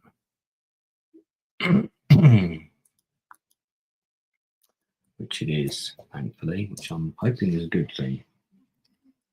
111. Martha holds up under your steely gaze for a few seconds, then his will sags. All right. Last I saw him was at the showroom. He has the most wonderful creature there, a fully trained helix from Vasagonia. Beautiful fur, different coloration than the ones you see in the wildlands. Fierce, too. Of course, not as fierce as my little Elise. Puckers his lips and makes a kissing sound at the winged beast. Where is the showroom? It's in the shanties. He insists it's the safest place from the authorities, but still, so degrading and bad for my reputation whenever I have to go and visit. Why? If anyone knew. Martha continues to rant, but you're hardly listening. Your mind is on the shanties, a collection of tents and rough tumbled shacks clinging to the river Tor. It's the place for the truly destitute, for criminals shunned by even other criminals. You can't miss Valeska's hideout, Martha finishes.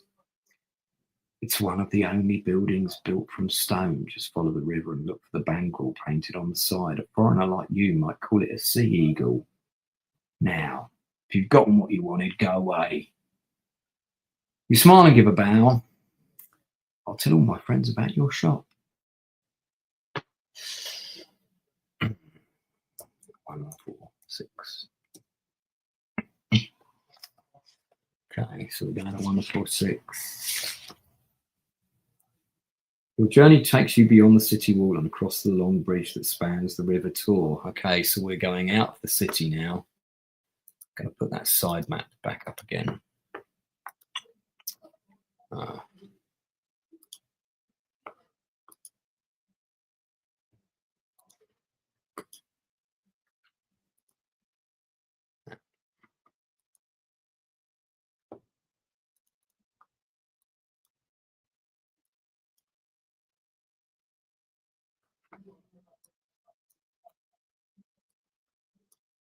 All right.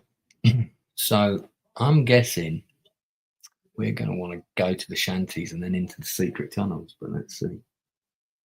Here is a different city, one of tents and shacks. So many that you cannot count them all. Despite the heavy winds, the citizens of the shanties have managed to keep large fires burning here and there. You navigate towards them like a ship towards a lighthouse. Though this is a harbour you would prefer not to sail into, aside from those forced to live here as punishment for their crimes, shanties are a destination avoided by all but the most desperate or dangerous. You wonder which best describes you. Plunging into the shanties is like entering another world. Everywhere are signs of sickness. Bodies lay inside flimsy tents. It's not easy to tell which are sleeping and which are dead. People shamble past you, staring blankly ahead, or simply rock back and forth in place. At one point, you pass a conglomeration of tents that have caught fire. People in stained clothes huddle around it for warmth and cook dubious hunks of meat over the flame. A group of children make a game of jumping in and out of the mud puddles in your path, singing a rhyme. Run and run, you cannot hide. Close the doors and stay inside. From the shadows he'll pass all the locks. No one is safe where the tall man walks. During your journey, you may use the healer's kit if you have one. I think I do have a healer's kit, don't I? Because I could do with healing my endurance. Let me just check that. I think I do have a healer's kit. Because it came with one of the skills, didn't it?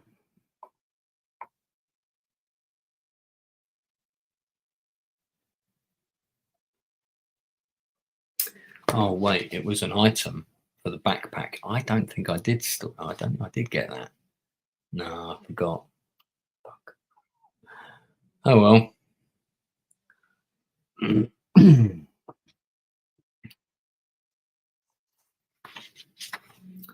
Turn to 116. All right.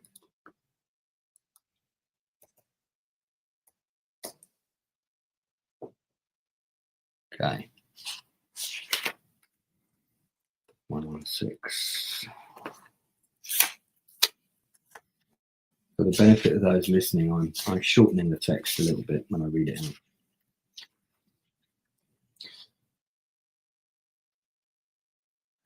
The storm obscures the stars and moons alike as you travel further into the shanties, keeping close to the river, seeking the building with a big diving bird painted on the side. Your only guide is a hazy orb glowing in the direction of Torren. You know it's the Tower of the Brotherhood of the Crystal Star, glowing with the power the magic contained there. It shines like a lone warrior standing against the storm, holding out until dawn. Only this dawn will bring horror instead of relief if you fail your hunt. To your right, the River Tor stretches out like a long black chasm. Old rotten docks and boat houses cling to its shores. From one of the boathouses comes a strange green glow. Running down it is a broken stone path. If you have the mark of Agashari, oh Jesus, I really wish I'd picked that thing now. Turn to 222. Otherwise, you can investigate the boathouse or you can hurry on. I'm going to hurry on. Go to 17. Because I don't need a boat. I think, let's hurry on. Time is of the essence. The storm increasing in intensity, pounding down as if it wishes to drown you. You spot a large willow tree, the only sign of green you've seen in the shanties. You decide to take a moment's respite and hunker down underneath its drooping branches gratefully. Getting spit on again, a nearby voice says, leaning to look around the tree. You see an old brown-skinned man in rust-coloured robes. He sits cross-legged, head down. When you're poor, you always get spit on by someone. May as well be the gods. In front of the man is a simple sandball board set up on a wicker mat. The pieces are set up as if you've been playing someone. The white army well entrenched with the red one. The reds are powerful, strong tonight. He takes one of the pieces and knocks aside a white pawn. I have a mind to win the game, right here and now. He knocks another aside, and then another until only the red pieces remain. But look in their haste. He forgot the hunter. So saying, he hovers a single white piece above the board. Before he places it, the old man turns and winks at you, and you are taken aback by the bright green of his eyes. You decide where she goes, he says, presses the piece into your hand. You look down to see it's the queen. The old man whispers in your ear, Valeska, it's just ahead. Alarmed, you look up, but the old man is gone, along with the board and the mat. You would have thought you would have dreamed it all. Add the Samor Queen to your special item in your action chart. Okay. Well, that was very weird. The Samor Queen. I shall. The Samor Queen. So added. All right. Turn to 38. All right. A bit more H2O here. 3 people are still watching. I appreciate you. Do put a comment in the chat, or help me make some choices if you wish. When they come, we've got some choices coming up here. Continuing to travel the river's edge, you see looming up out of the darkness a sagging old warehouse with only half a roof left. Upon one wall is a faded mural of a diving seahawk, talons extended for the kill. You breathe a sigh of relief. You have found Valeska's hideout. You carefully step through the dilapidated doorway. Rivulets of water running off pieces of roofing to fall like miniature waterfalls all around you. The shapes of shattered shells and crates loom in the dark like trolls in a child's nightmare. It takes you a long search through the debris before you find a wooden trapdoor embedded in the floor, held fast by a heavy padlock. If you have a black key, turn to 131. If you have the Thieves' Touch and Thieves' Lockpicks, I do, and wish to use them, turn to 228. If you have a potion of concentrated acid, if you have none of the above and you want to smash apart the trapdoor, no. So we're going to go 228.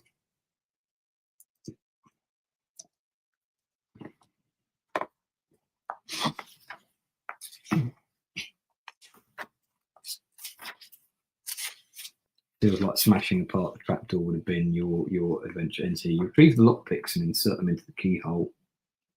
For its impressive size, the lock is not much different from any other on the inside. Within moments, it pops open. You can keep the heavy padlock if you wish. It's a backpack item. Have I got space? Nah. Beyond the trapdoor lies a set of old wooden stairs. While you're fairly certain no one heard your quick work, you draw a weapon just in case before descending. Okay. 42.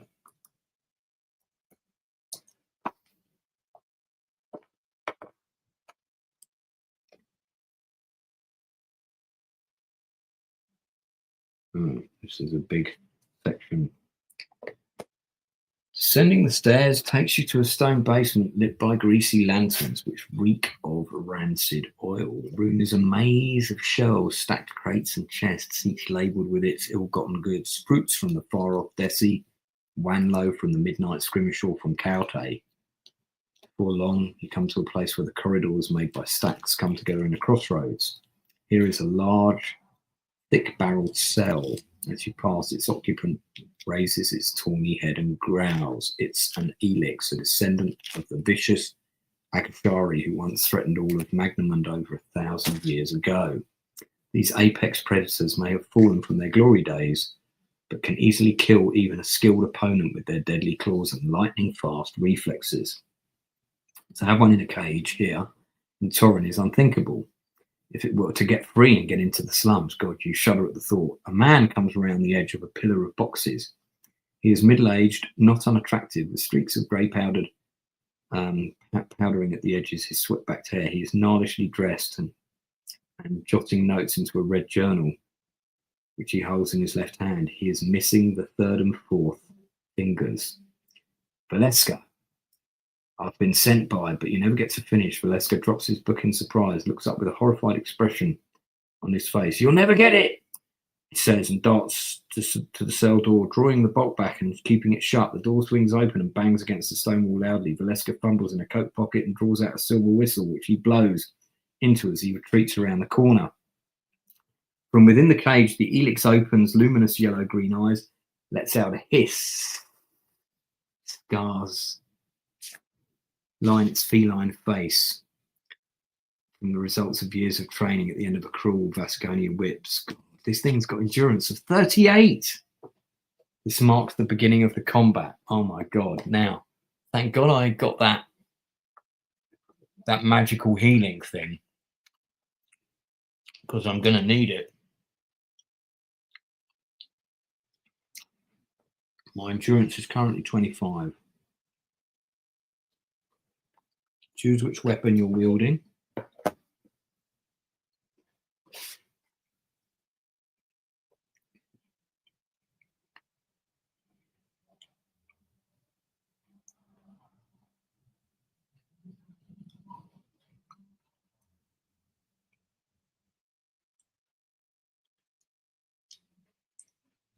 Okay, I've got several options here. I can either attempt to fight it, I can attempt to flee, or I can try and rush in to get the first strike. Now, it has to be said that this thing is pretty beastly. I don't have anything to give me an advantage. I've just got that cool healing thing. So because this thing's got endurance of 38, I think it could kill me. So I'm going to try and attempt to escape. 193. This might be the death of me, this. Forgive me for eating a satsuma. I'm just trying to keep my throat lubricated because I'm doing a lot of talking.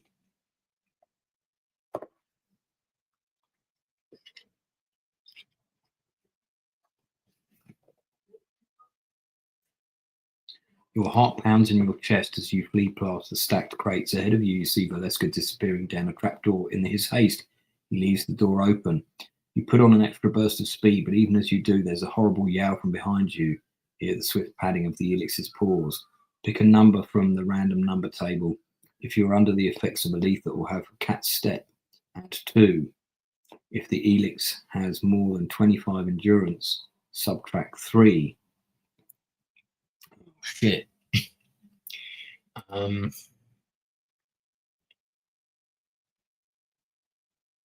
I don't have a letha or whatever. Right, so I need to roll high on this one, guys. Ooh. Die roll. I rolled an 8. Subtract 3 if the total is 5 or higher, which it is. Go to 89. Oof. This is intense. Okay, we're going to 89. I bet I'm still going to have to fight the thing.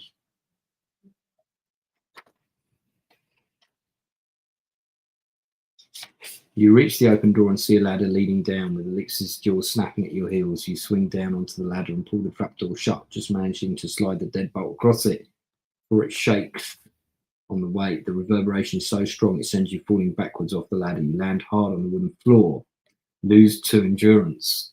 If you survive this fall, then you're swift to push yourself to your feet and get your bearings. Okay, so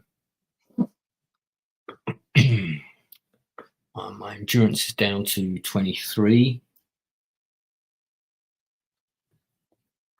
I think it's good that I didn't fight that thing because, I mean, I could have won, but I also could have lost.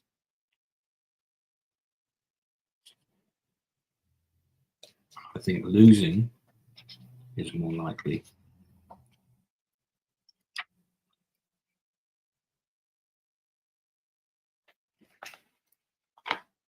Beneath the warehouse is an underground dock. Right, so I'm guessing we're in the secret tunnels on the map there. Set upon a river whose rushing waters make a sound like thunder, so amplified by the noise in a small indoor space.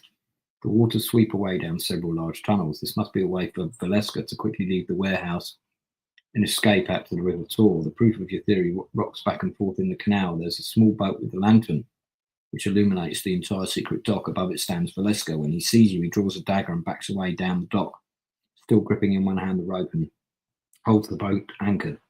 Go away. Go back to the grave where you came from, you and your brethren. Even as Valeska curses, leaves his lips, the shadows behind him roil, and a man crawls out on all fours, trailing the shadows like wisps of clothing. Questions you had die in your throat. As the man stands to his full height, which must be 8 feet tall, he has the appearance of a drowned corpse. His body sags with the water weight. There's a picture of this. I'll show you guys this.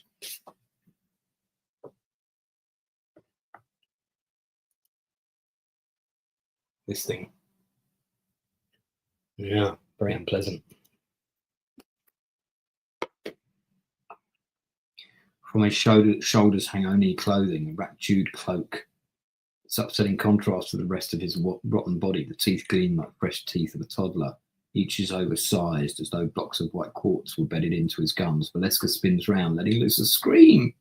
The tall man! He drives his dagger into the horror's belly, puncturing the thick folds of skin. The tall man ignores the attack, reaching out for Valeska with unerring accuracy despite his blindness, closing one long fingered wet around his throat. In the other is a bloody sickle, which he hooks into Valeska's sternum. When he pulls the weapon back, it splits the smuggler open. In a rain of blood, the rope falls from the smuggler's hand and the boat begins to drift down the river. You do not stop to think. You take a running leap off the dock, landing the boat before it can escape. The monstrosity on the dock turns its fat folded eyes towards you and smiles, watching you until you drift into the leftmost tunnel and you're obscured from view. Fuck that. Okay.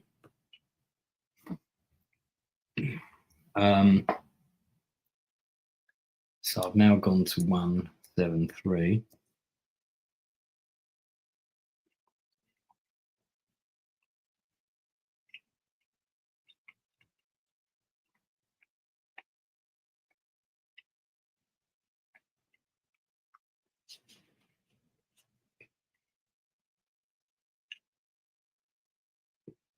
In the lantern's spotlight, you can see old stone walls and ceilings rushing past. You can tell by the way your stomach lurches that you go over several significant drops, but thankfully the boat does not capsize. You realise that the canal is not going to empty you into the River Tor like you thought. Instead, it's taking you underneath it via tunnels that must have been dug eons ago. The thought of the entire river sitting above your head fills you with a queasy anxiety. I bet it does. Eventually, the canal slows its pace and spills into a vast subterranean lake. The lake has an odd luminescence to it, the result of millions of tiny glowing krill living in the water. Your momentum carries you across the lake towards a cave entrance lit by a flickering blue light. You take up the oars and steer yourself inside, curious about the source of the light. As you draw closer, a mysterious globe comes into view, affixed at head level on the wall. Pipes run from this globe across the wall and continue down the cave ceiling. You continue to paddle, following the pipes to another globe, from there to another, all of them emanating the same pulsing blue light, like flames spluttering in strong wind. Eventually, the boat bumps against the bottom of the stone stairs. Rope trails from a hitching post, and you use it to anchor the boat before stepping out, encouraged by the finding dry land. You take the lantern with you. Mark this on your action chart as a special item. Okay.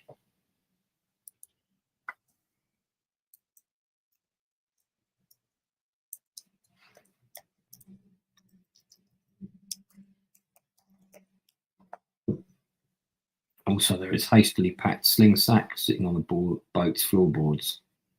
Here you find a dagger, which you must keep if you have no other weapon.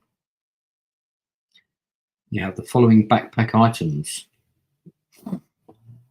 There's a set of exquisite clothes, a Subito tincture, which allows you to breathe underwater, a golden rod, a herbal face mask, lantern oil, and an empty flask. At the bottom of the sack, you find a box made of grey metal. Of a type you cannot identify. It's simple enough in design, crude even. The only identifying mark being the heart crest carved into the lid. This is the Sindarin vessel. You have no doubt of it. Oddly, you feel as though you've seen it before, or even held it before. You're filled with the temptation to open the box, but you find no latch, keyhole, or hinge. Mark the Sindarin vessel as a backpack item. Right, well, as I've now got the lantern, which is a special item, I'm going to get rid of the torch. Sindarin vessel. I'm also going to add the Subito tincture. because I have a feeling being able to breathe underwater might come in useful at some point. Should I get rid of my lucky coin? I'll take what exquisite clothes I wish. I change my clothes a bit. We're now going to 120.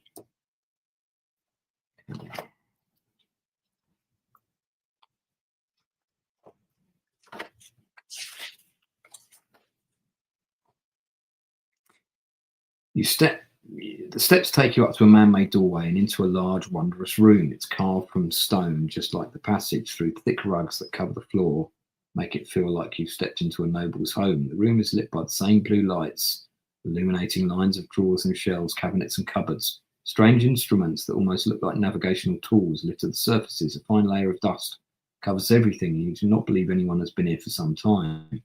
The back of the room is a large arched opening. You approach and holding your lantern high, you reveal an awe-inspiring sight.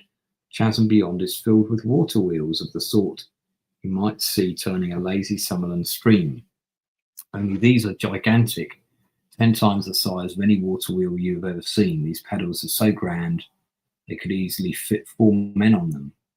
The wheels sit still, though you notice they glisten wetly. You can see no source of any water. You decide to take a small rest here to regather your strength. You do not need to eat a meal, but if you have one and you wish to eat it, you can recover 3 endurance. I certainly do. So I'm going to delete one of those meals, which will put my endurance back up to 26, only 3 points away from maximum.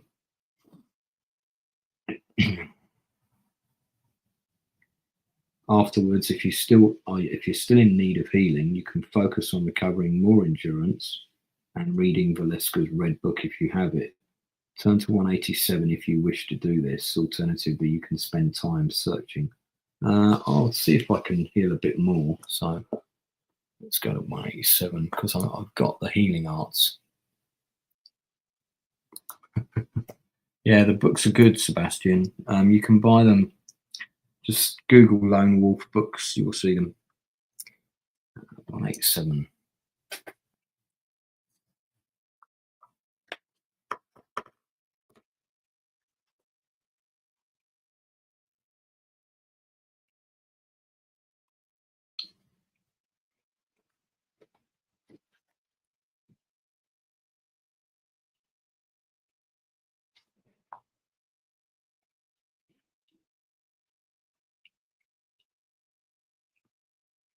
Okay, so basically, in summary, without reading everything that's written here, I find somewhere to make myself comfortable. I have a rest, and I recover 4 more endurance points. Now that takes me up to 29. That puts me back at my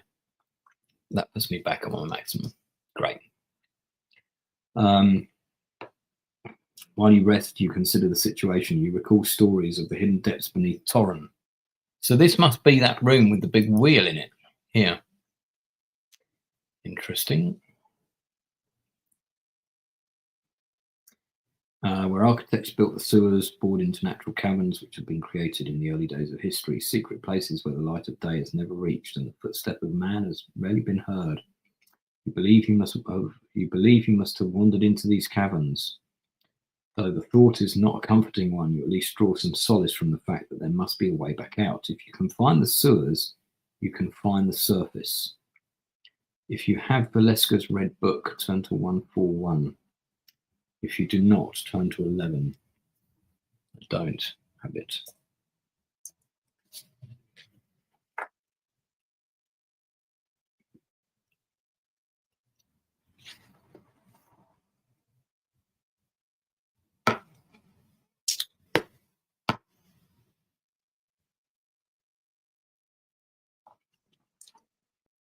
A rush of noise outside the chamber draws you back to the wall, to the opening.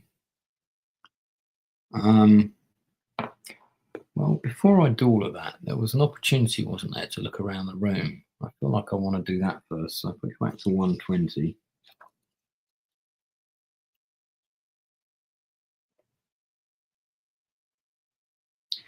Yeah, then I can search the room for 160. So I'm going to search the room before I go rushing anywhere. Thank you very much. Various tools for evacuation, charts. Right, there's a packet of boom powder. This backpack item can be used to make additional shot. I haven't got the pistol, so I don't need that. Concentrated gallow brush. This potion puts the drinker to sleep. A glow bottle. Necklace of teeth. A bone hilt dagger. Viciously sharp. Oh, when wielded, does double damage on any result of 0 on the combat table, but then breaks. Do you know what? I'm going to swap that for my other dagger. I like the sound of that.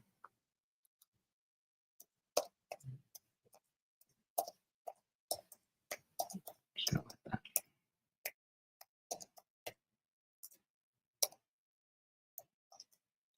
Okay.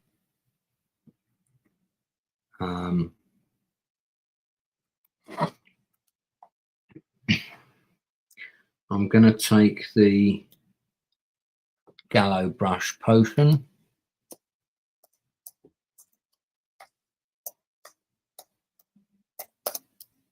I won't bother with the necklace of teeth.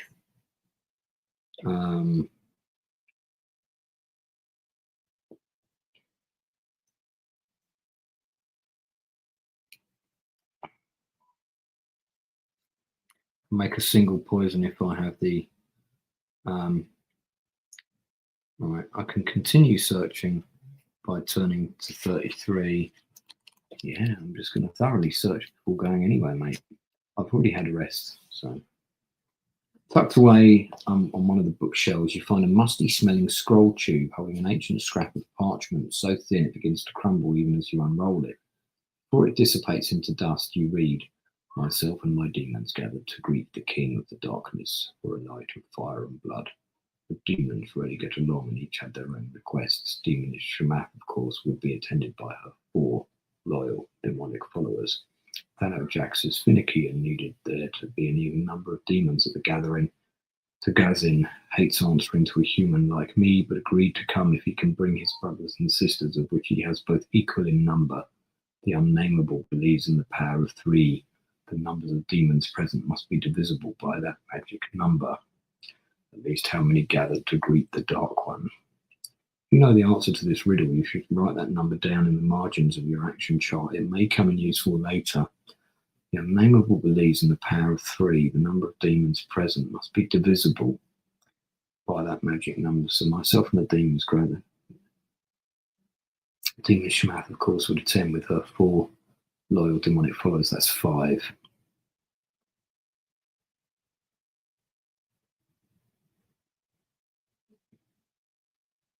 The axe is finicky and needed there to be an even number of demons at the gathering. So either he's got 2 or 5 as well. Siren has but agreed to come, which he has both in equal number.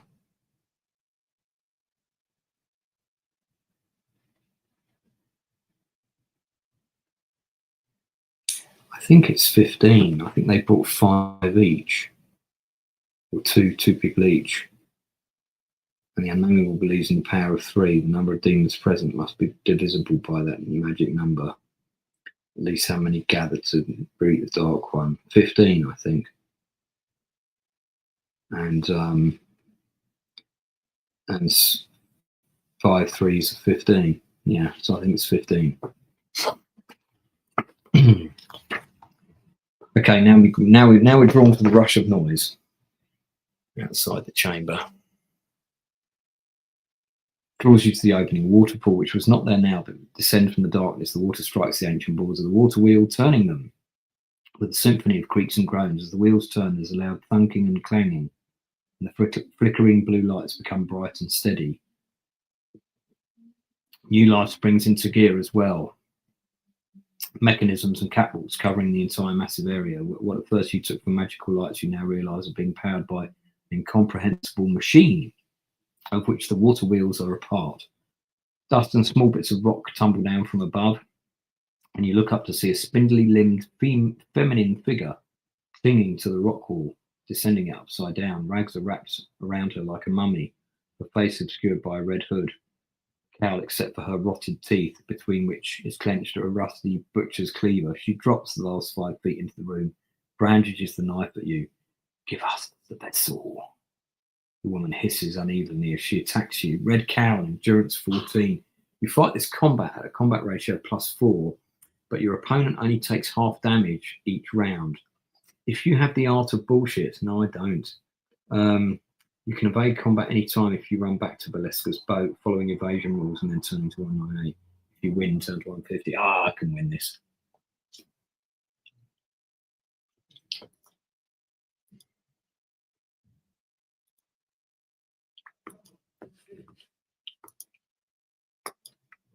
All right.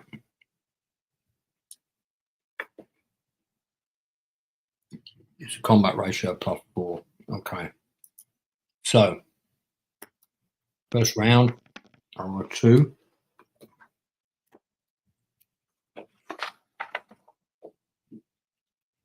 She takes 6 damage. I take 4. That puts me down to 25. That puts her down to 8. All right, let's roll high this time, guys. Come on. 10. That's more like it. I think she's going to be dead. Yes, she is killed instantly, and I take no damage. Down to 150. All right. Don't think I will give you the vessel.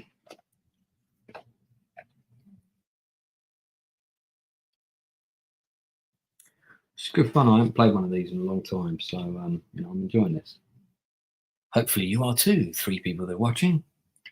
Takes many blows before your opponent finally falls. Bullshit! I did one maneuver and then that was it. I lopped their head off. You turn the body over with the toe of your boot, and what you see is something of a nightmare. The rags have been cut away by your many attacks, revealing the grey, swollen skin covered in lesions. Slow black blood oozes through a multitude of wounds. With the tip of your blade, you pull back the veil hanging over the woman's face to see empty eye sockets. Then a crossbow bolt strikes against the wall next to your head. You look out into the large cavern and you see a dozen hooded figures rushing down catwalks like hornets out of a disturbed nest. You can retreat to Valeska's boat by turning to 198, or you can escape by leaping onto a paddle of one of the water wheels, riding it up. Ooh. Well, that's a choice, isn't it?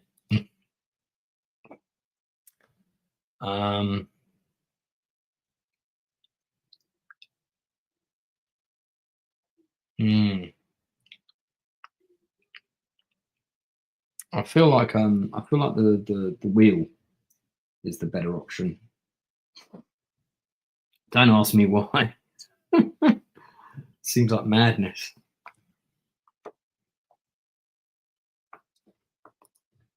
Okay, that's what we're doing. You attach the lantern to your backpack and leaping onto the paddle, nearly slipping and falling. The sound of the roaring water drowns out even the shouts of the red cows, but out of the corner of your eye you see them running around the catwalks that fill the cavern, trying to get into position to shoot you down with the crossbows they wield. 40 feet up, you leap from the wheel onto a wooden walkway with a rotten railing. Standing on the walkway 15 feet away is a red cow with a hunchback. In his hands he holds a loaded crossbow. The cow covers his features, but you sense the smile behind it as he prepares to pull the trigger. If you have Veneer's arrow snatch, turn to 27. I do. Let's see if it works. It doesn't work. I also have a whip. Wish to use it. Or I can erase a dagger. Let's try the arrow snatch thing. See what happens.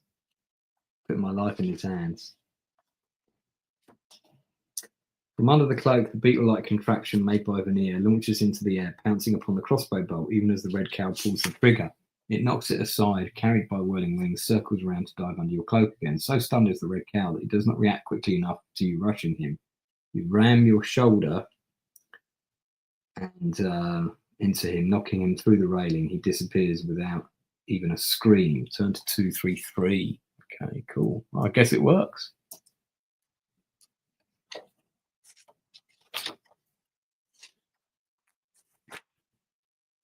2, 3. Rope ladders unfurl from above, and down each comes a red cow, dropping onto the walkway behind you as you race along it.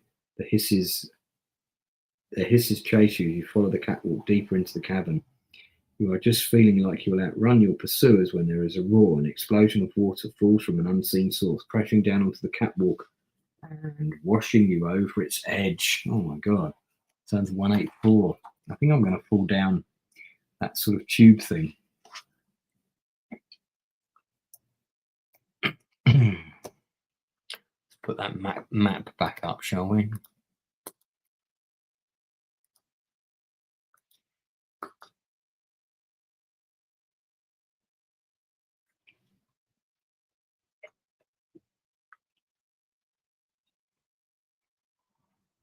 You fall into the open air for a long time until you hit what feels like soft earth. You bounce once and the wind is knocked out of you, but you're unhurt. You rise up and stare into astonishment at the new world you've fallen into. All around is forests, but not of trees. It's a forest of giant mushrooms. Oh, shit. I have fallen all the way down into there.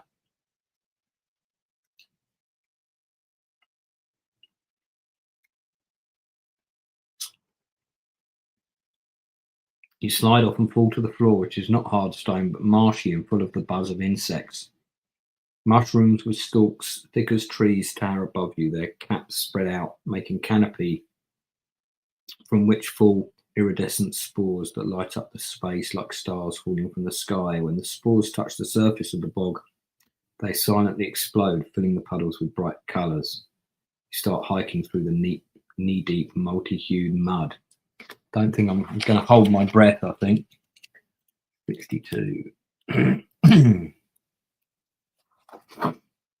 You are deep under torrent in unmapped subterranean lands that few in Magamund have ever explored, yet it is hard not to believe that you are outdoors. The cavern is so vast.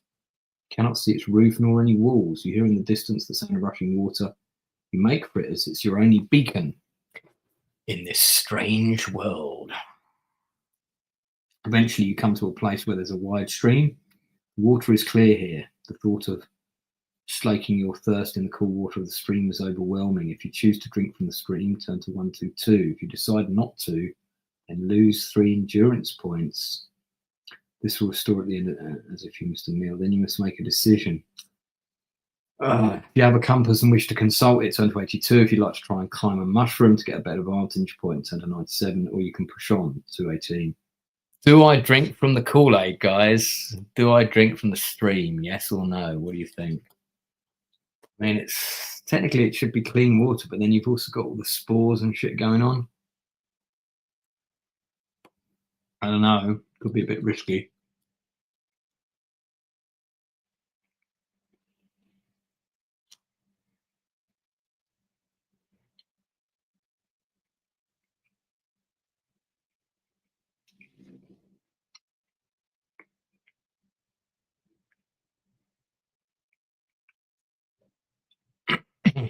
Got to take risks. Yeah. All right, I'm going to drink from it. You drink deeply of the waters. And though the stream is ice cold, you soon feel a wonderful warmth spread through the body. Pick a number from the random number table. Okay. So, number is 6. That's the number of points that are healed. I get 6 points back. Well, that puts me back up to 29 again. If you have a flask, you may keep some of this water in the empty flask. Unfortunately, I didn't take that flask, did I? I should have done. Oh, never mind.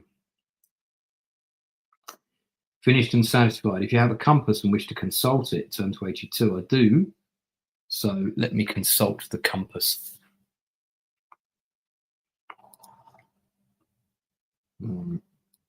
So that was 122 and then 82 we're going to.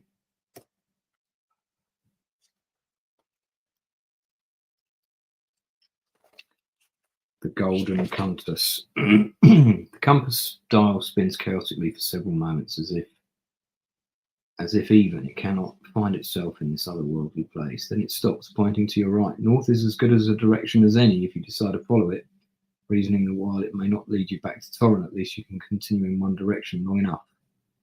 It must eventually lead to the end of the forest. Turn to 186. Okay.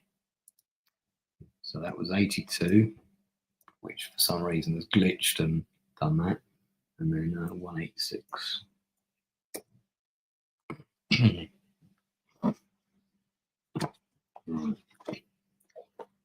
186. You discover a satsuma and must eat it. Okay, fantastic. I'll do that.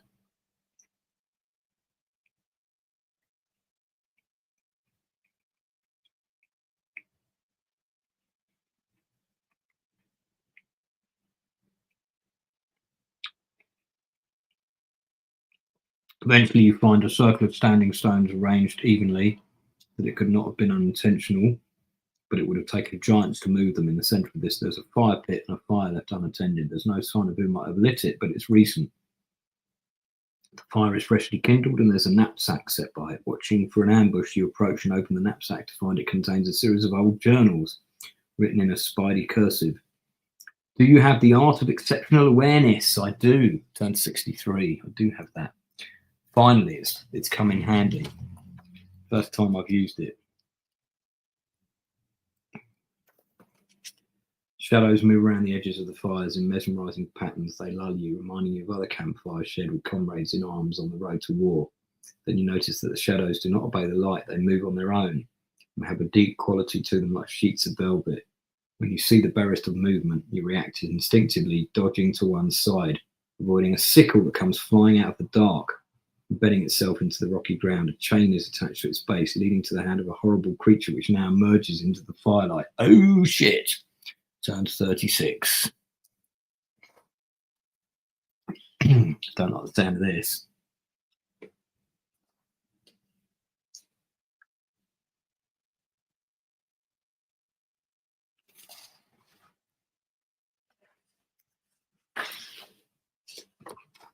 Like a shark surfing from deep waters, from out of a patch of darkness rises a figure. If it had not already been recognisable by the huge grin and bloated body, you would know him by his immense height. The tall man rises to face you once again. He yanks on the chain and the sickle flies back to his hand. He lifts it to throw again. A loud voice cries out. There's a terrific crash and boom as a bolt of lightning strikes the tall man, blasting him backwards against the pillar. It's not come from the sky, however. It comes from an outstretched hand of a sandy-haired man standing behind you. He wears sky blue star-studded robes of the Brotherhood of the Crystal Star. The tall man's shadow cloak has caught fire from the strength of the magical bolt. He lets out an ear-splitting cry as he beats at it with rotten hands. The magician steps forward and energy begins to gather. Again at his fingertips, the tall man hisses and pulls his cloak about him, drawing back. Once more the shadows swallow him and he disappears. You lower your weapon and extend your hand in friendship. Thank you. Your timing is incredible. The man is no grizzled wizard, but rather young, probably just out of his teenage years. He does not take your offered hand, but instead stares at you in his own astonishment. I've never cast that one before. I don't even know that one, he says, gripping his arm as if it had been burned. You recall that the magic of the Brotherhood is powered by one's own life force. The masters are said to be able to manage and even hide the pain, but it takes years of practice and a strong willpower.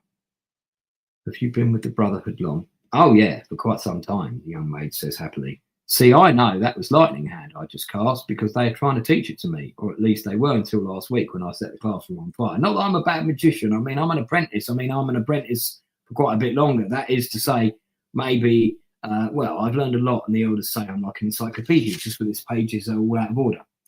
All of this presented to you in a breathless run-on sentence that leaves your head spinning trying to catch up. The young man finally takes your hand and enthusiastically pumps it up and down. That's all to say that I am Brother Cathar and I'm at your service. Well, you can just call me Cathar, everyone does, except my actual brother, that is. He's in Donal, not in Torrent at all. And as you're not him, Cathar will do just fine, unless you want to call me brother. People call me the Huntress, you say, your head still spinning. Turn to 2, 3, 4. Okay. I should get voiceover work for doing all these voices, you know.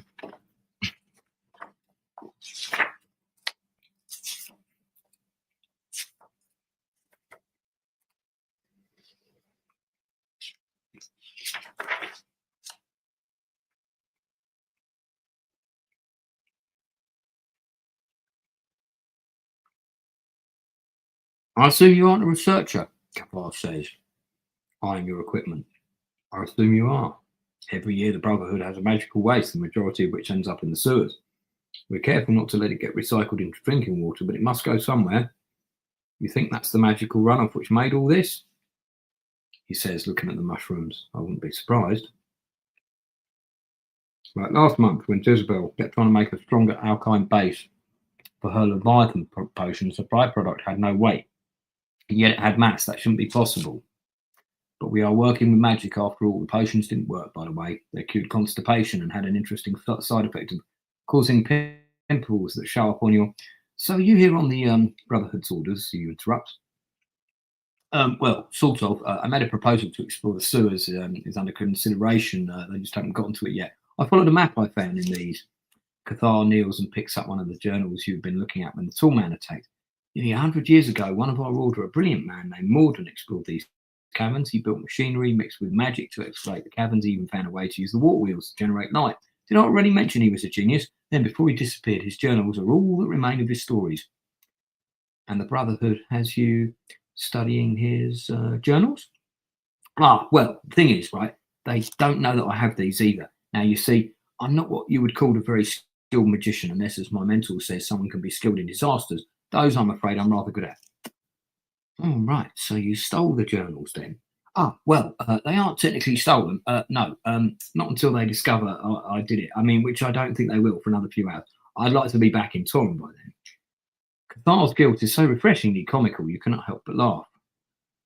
Right, well, we have a similar goal then, you say, clapping him on the shoulder. Do you know the way back? He runs his hand sheepishly through the mess of his blonde hair. As long as no more creatures like that attack us by Ishar's light. What was that thing? You're about to answer when a loud screech cuts you off. Beyond the light of the fire, you can see squat dog shapes running towards the circle of stones. Only they're not dogs, but rats with spiky fur and whip-like tails, eyes blood red. If you had Yennevere's drums and wish to use them to frighten the creatures, I do not. If you call to Cathar to stand your ground and fight them, turn 7-4. If you tell Cathar you'll need to cut your way through, turn to 1-6-6. Right.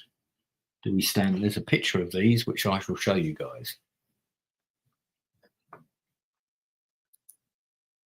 Yeah.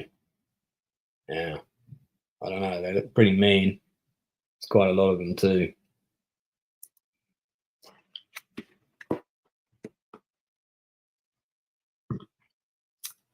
I reckon. I mean, stand and fight. Isn't that the same as cutting our way through them? I'll tell Cathar we need to cut our way through them. That's 1-6-6.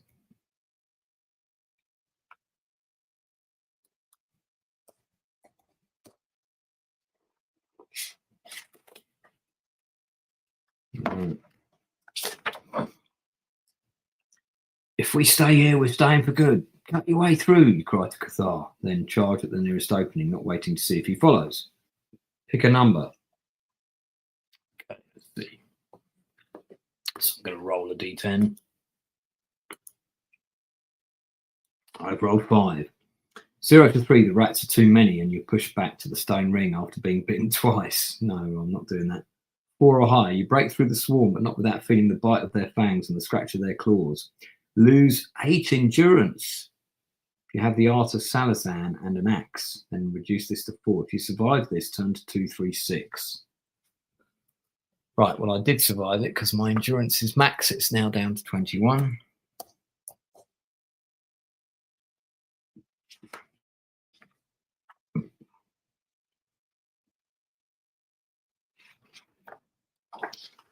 Three rats leap at you, and in a single spinning motion, you cut them down, painting the standing stones with their blood. Beyond them, the way is clear, but not for long. Already the swarm is closing the gap. Cathar, stay close. We can make a run for you. Stop, because Cathar has dropped to his knees and appears to be pouring a potion over your boots. What are you doing? But the words are cut off with a gasp as you are yanked forward at incredible speed, as if your boots had been fired from a crossbow with you still in them. You fly past the rats and into the mushroom forest.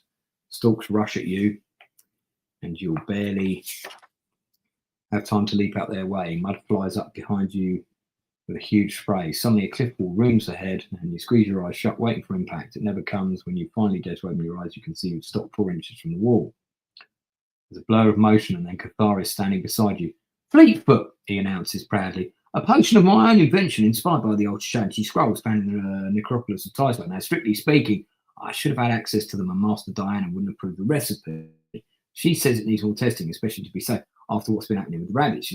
But yeah, okay. It can have that effect too. You suddenly throw up and paint the wall with your stomach. Shakily, you look behind you. At least it seems to have taken us away from the rats. How far have we come? I don't know, 3 miles. I used a whole potion. I've never done that before, so I don't know exactly how far we've come. We stick to the wall then. If we follow it far enough, we'll find a way out. Turn to 172.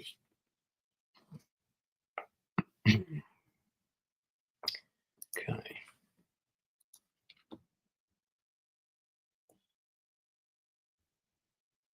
Oh, interesting. I did not know that. The Doctor Who role-playing game. Do you have that, Sebastian? I wonder if you can play a Dalek in the Doctor Who role-playing game.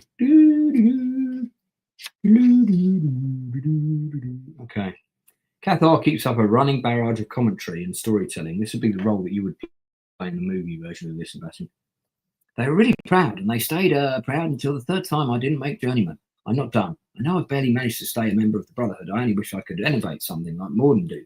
That would prove I'm not wasting everyone's time. During the journey, you must become hungry. You must eat a meal or lose 3 endurance. Fortunately, I have 1 meal left. So that now means I've got 2 spaces in my backpack.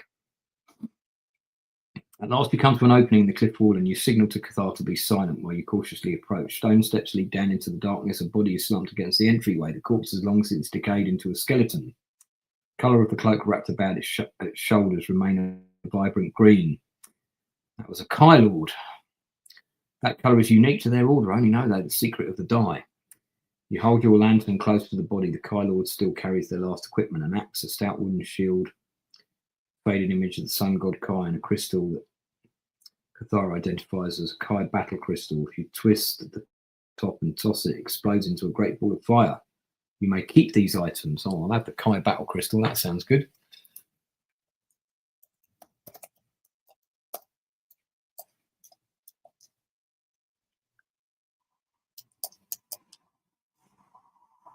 The axe is a weapon. I'll put the axe in the backpack as I've got space. The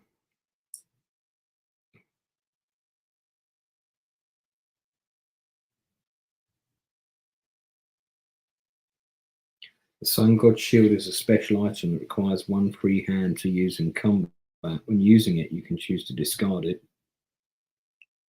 at the end of any round to ignore the damage dealt to you in that round. Oh yeah, I think I'll have that. Sun God Shield.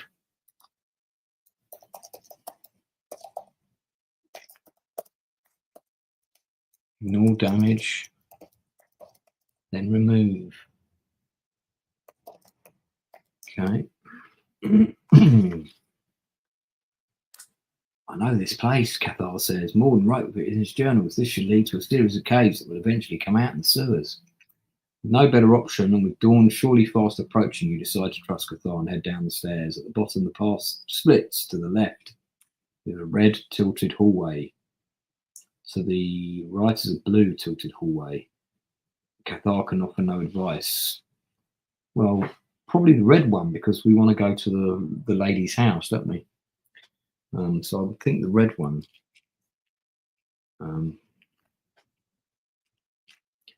I would think. Let's look here.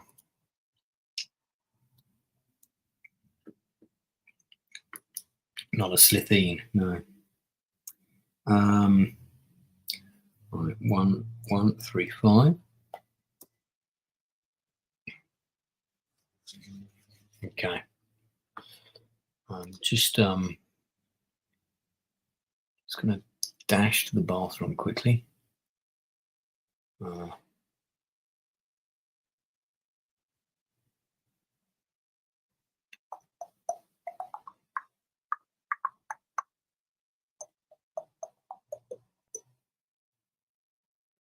Okay, right, hold on, I'll be right back. Diamonds in the Sky follows the lives of 8 characters, each one from a different cultural background from all over the world, and what happens to them in the first 72 hours of 200 alien ships arriving that land all over the planet. No one comes out of them, no one can get in them, but subtly the world begins to change. The story covers many contemporary social and moral dilemmas that faces humanity on a daily basis, but ultimately it asks the question, what would happen if the dividing line between rich and poor was erased from the human race forever?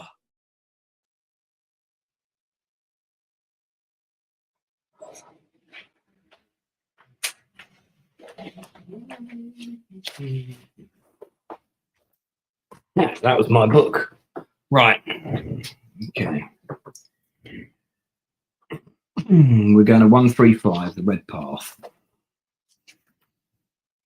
Red tiles spread the floor to the walls and the ceiling, making it feel like you're walking down the fiery float of a gargantuan beast. At last you come to a dusty room whose floor is made up with a dozen hexagonal blocks. In the centre of these is a rune. So we might be down here somewhere.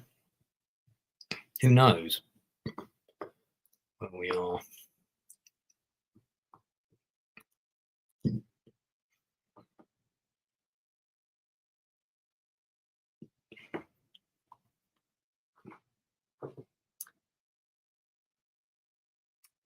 The numbers from the archaic form of the Duranese, Cathar says. See here, this one is 9. Cathar strides into the room, pointing as he does. One of the hexagonal tiles that he steps on makes a crunching sound that sinks under his weight. A large stone door begins to fall over the entrance. Get out of here, you call, and dive into the room to grab Cathar, but you're too late. The claw closes with a sounding boom. I'm sorry, this is just like the time at the Guild Hall where the elder Cabal was brought in all those doves. But before you can finish, there's another loud grounding noise as the walls of the room begin to slowly move towards each other. There has to be some way out. Search for a secret door. As you do, more of the stones depress under your feet. I think I understand. I think it's a code. We have to step on the correct 3 numbers, but which are they? Oh, I don't know. You haven't come across any magic numbers, have you? If you've come across a riddle in your journey, then you may have put the solution. If so, turn to that section. If you are correct, the section will describe what happens next. Right, now I said 15 for that. Otherwise, this might be a journey ends here situation.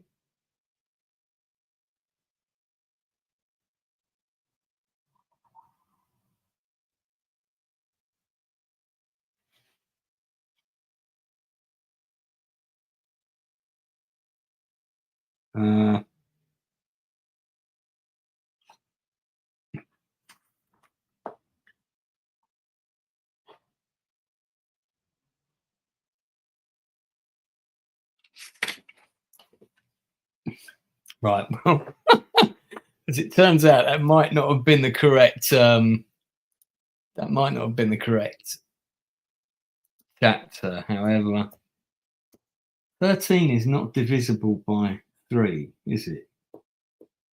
You step on 0, and Cathar, by stretching out his legs, is able to stand on both 1 and 3. As the third tile sinks into the ground, a secret door slides open. You dart from the opening and pull Cathar through, making it just before you would have been crushed. How did you know which number to press? I don't. I bullshitted it. The trick was remembering to add in the summoner at the end, you said. That's how you reached 13. Okay. Glad you thought of that. I was the code for the underground temple found in those chambers. And whose chambers were they? You shake your head. 217 we're going to. All right. Slightly bullshitted my way out of that one, but I went 15. No, 13. The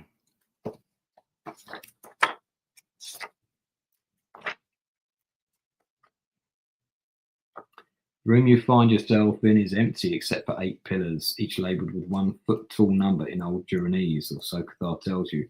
A hook hangs below each number. 7 of these hooks have nothing on them, but the first supports a curious mask.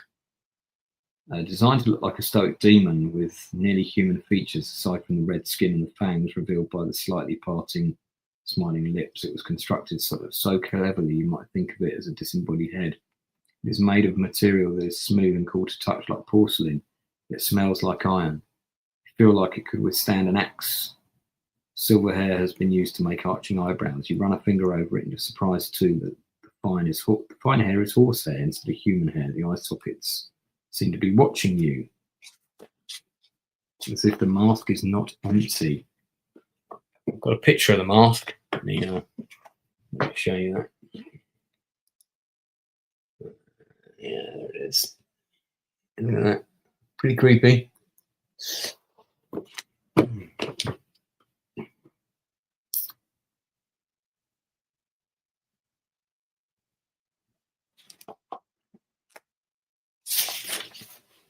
Cannot say exactly what it is to compel you to take the mask. Add demonic mask to your action chart. Do I have to? I'm not sure I really want this demonic mask in my possession, but fine.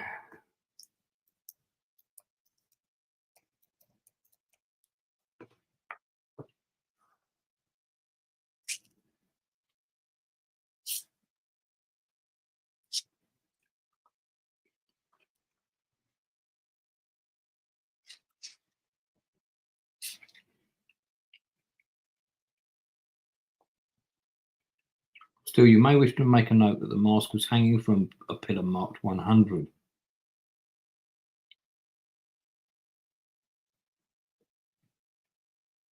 You have a use for such a thing? Cathar asks. I don't even know what it is, but it was guarded well. It must have some value. Or it's dangerous. You ignore him and go to the exit, 177. I feel like bringing this mask along is a bad idea.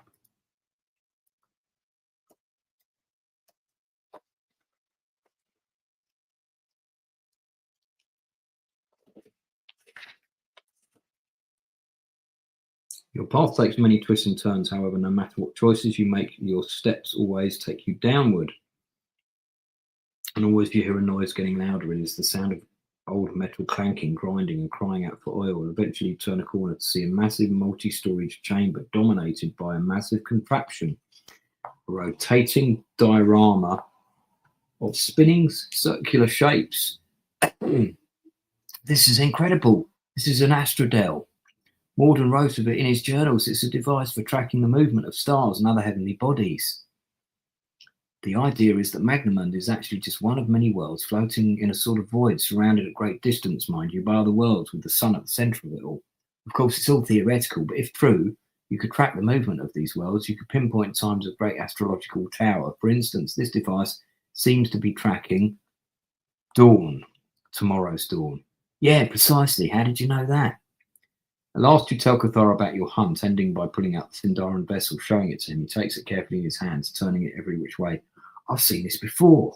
Same place I've seen the astrodel described and blueprinted. It's in Morden's journals. But if what you're saying is true, then doesn't it contain power? It contains evil. It contains both, a cold voice says, echoing throughout the chamber. Turn to 159. Okay, it's all happening. I was thinking, how the hell are we going to get this up above ground in time? And at precisely the moment when all the planets align, that power shall at last be freed. A figure steps out of the shadows. The first thing you see is his face, for it is demonic, gleaming red and horrible in the lantern light. It is a mask, but so realistically made, it takes a moment for you to recognize it as such. The man raises his hands, and you see an energy crackle at his fingertips. You shove Cathar aside as a bolt of red lightning leaps from his hands to strike the ground where you stood. That's a Brotherhood spell. How come you know it? Because I am Morden of the Brotherhood of the Crystal Star. My ancestors built this temple long ago for a single purpose, to channel the power over a demon, our demon. You were one of the hearts. Oh, hang on, that's me. You were one of the hearts. Morden turns his head and stares at you. You see bright green eyes hiding in the eye sockets. Yes. I stole the Sindarin vessel in order to correct the mistake of my ancestor, Sindara the Generous. No, that's impossible. You disappeared 70 years ago. 83, to be exact. I was dead, vaguely wounded at the moment of my triumph by a meddling Kai Lord. I took the fool's life. but was grievously wounded, too wounded to summon my master. I had to use my necromantic magic to place myself in a healing stasis. My loyal followers were not as fortunate. I was still able to bring them back to serve, as you've seen. You failed once, you will fail again. I say, do you know the ritual to entrap my master then? Morden asks, and you can hear the mockery in the question. He's right, you do not know the ritual, but you have another option. You turn to Cathar. Cathar, I need you to cast a spell on that box to continue binding the demon that it holds imprisoned. Well, I don't know any spells like that. Well, not exactly like that. There was this one time I needed to banish that unfortunate tomato stain off Mistress Darver's cloak after I spilled it on his lunch, but this is different. What do you want me to do again? The smile encouraging at him. Just do what you do. Something disastrous. Cathar pauses and then retreats to the far end of the room with the vessel and the lantern. Remove both from your action chart. Morden moves to follow, but you step forward. Without going through me. Very well, Morden says and lifts his arms. But instead the shadows around Morden thicken. Out of them emerges the blind, bloated tall man, sickle at the ready. Kill her, Morden says to the tall man. If you have the demonic mask, turn immediately to 40. Otherwise, study your action chart and review your options. Well, I'll turn to 40 because I do have it. So...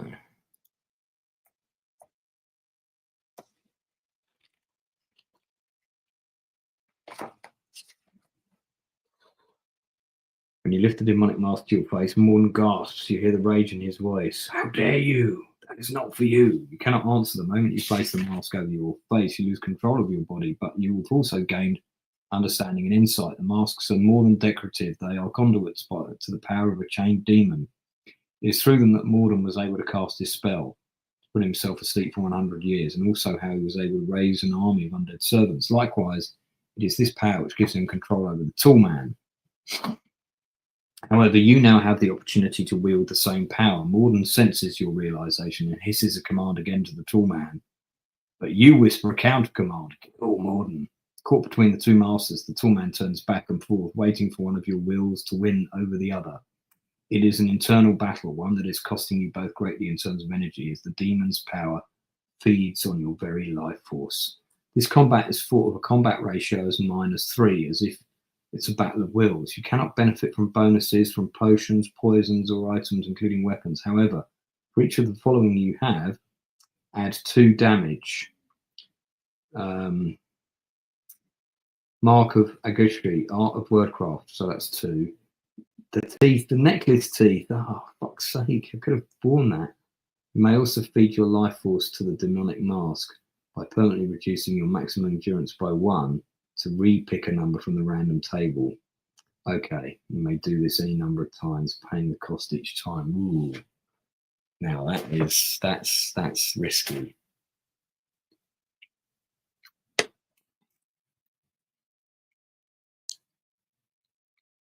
All right, this is the big battle.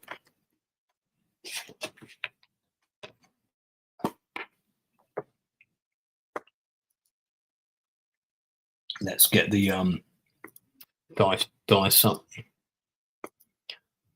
Okay, so I've currently got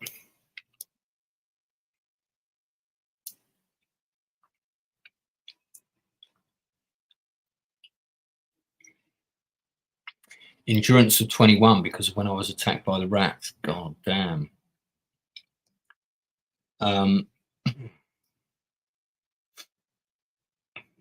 Now I can use that healing pill during combat. I won't use it now, but I can use it. So that's worth remembering.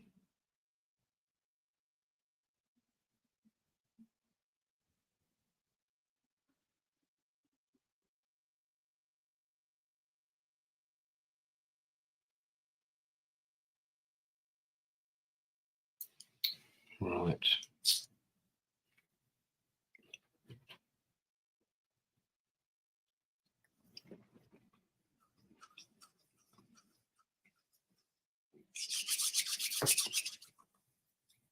So his endurance is 30.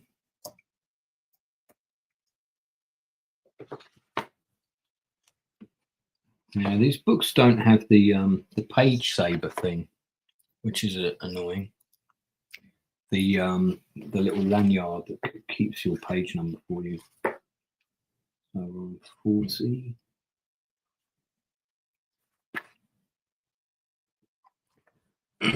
Now I've got a couple of things I can do here, because I can also use the shield in combat, which I will. This is a battle of wills. You cannot benefit from bonuses from potions, poisons, or items, including weapons. Oh, okay. So I can't use that. Now, potions or poisons, but the healing pill said I can use during combat, so I think I can use that. And it's not a potion or a poison. So I feel I can crack. I feel I can. This is like Scanners. This is like the movie Scanners. We're trying to blow each other up. All right. Right. So I'm on the -3 chart, but I've got +2 to the die roll. Here we go. First die roll. Oh, it's a 10, which would be a 12. So that means I take no damage and he takes 9. He takes 10. So he is already down to 20 endurance. That's a good start. So, and I take no damage at all. All right, here we go again. That's a 3, which is a 5. He takes 4 damage and I take 5. So he is now down to 16. And I am also at 16. Ouch. Right. At this point, I'm going to take my healing pill. So I'm going to roll a dice. I'm going to swallow my pill. I've healed to I've healed back up to 28. That's nice. Top roll. Okay, next round of combat. +2 to the die roll. Oh, hang on. I'm not doing 2 dice. 2d10, am I? Oh, let's just roll that and then we'll cancel it. Okay, so we're cancelling that. Right. 1. That's a 6 + 2. That's 8. So 8 on that is 8 damage to him, which means he's down to 8, and I take 2, so I'm down to 26. I reckon I'll be able to get him in this round. 2, oh, maybe not. I take 5 damage, and he takes 2, so he's down to 6. I'm down to 21. I'll tell you what, this would be really quite close now if I hadn't have done that healing thing. Okay, next round. That's a 6. He takes 6 damage. He's dead. And I take 3, so I'm down to 19.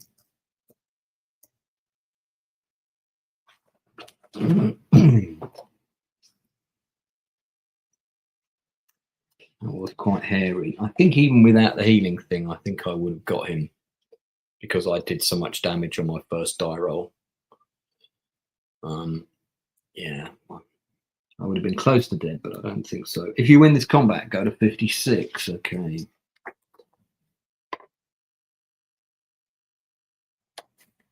Warden's mask is sundered, falling away into 2 pieces.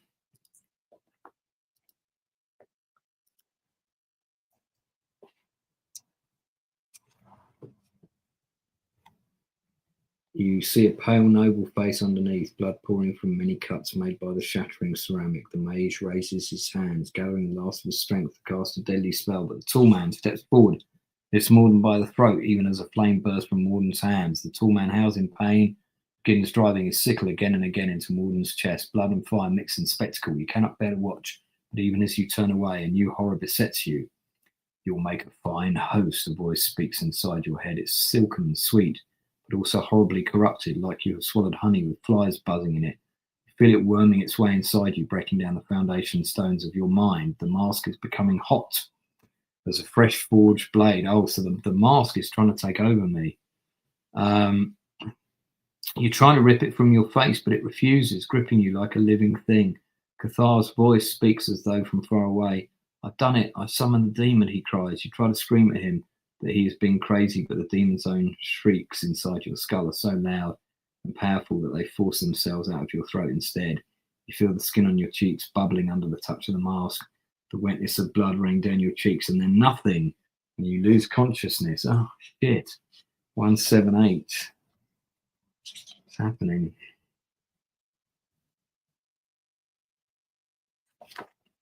Okay, this is a massive section of dialogue now. I'm going to abbreviate it as much as I can. It's like 3 pages. When you next awaken, you're under soft sheets with the sunlight steaming in through open windows. The wonderful smells of green grass and baking bread flow in the breeze. A familiar voice is speaking in a breathless tone. Gandalf! This is like that moment in Lord of the Rings, isn't it? Just a little bit like that. Let's take this down here. Gandalf? Gimli? Okay,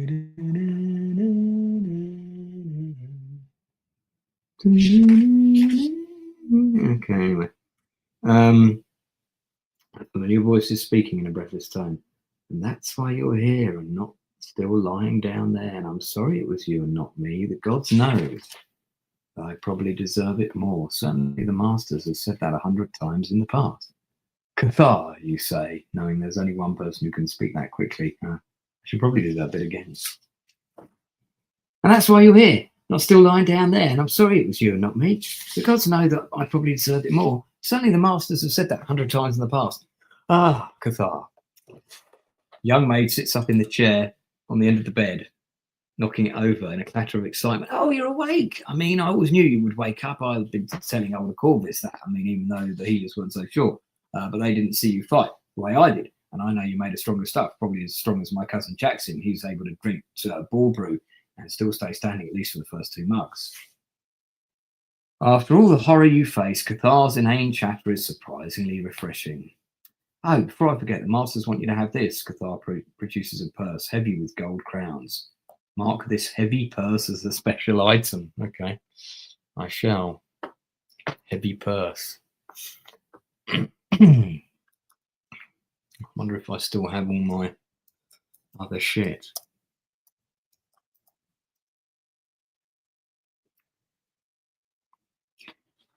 The Brotherhood were really impressed. I mean, with you defeating a demon and all.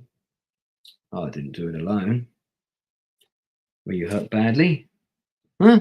Oh, what, this? He says, pointing to his bandaged hands. No, nothing major. The place caught fire. You see, demon fire, the elder called it. It burned even stone. Now, I kind of sort of got this while I was pulling you out. Oh, honestly, I probably don't need a bandage. I mean, please don't worry about it. But Elder Corvallis said I should wear it for a few days. Said I learned it, and that it wouldn't hurt my standing with the other students. He said the ladies love the sky, you know what I mean?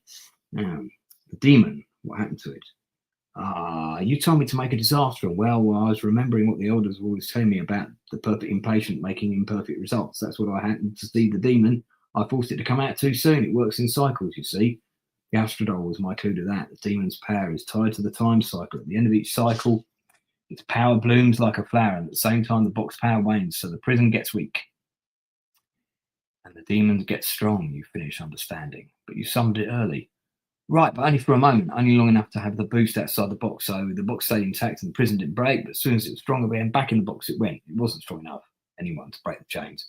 I didn't account for the power that was released, nearly bringing the temple crashing down on top of us, though. Yeah, you did good.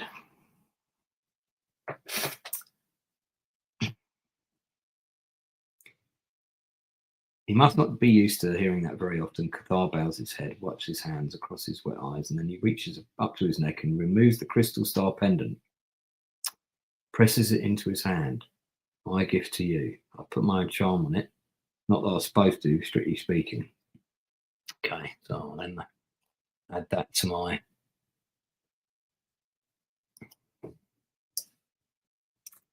crystal star pendant.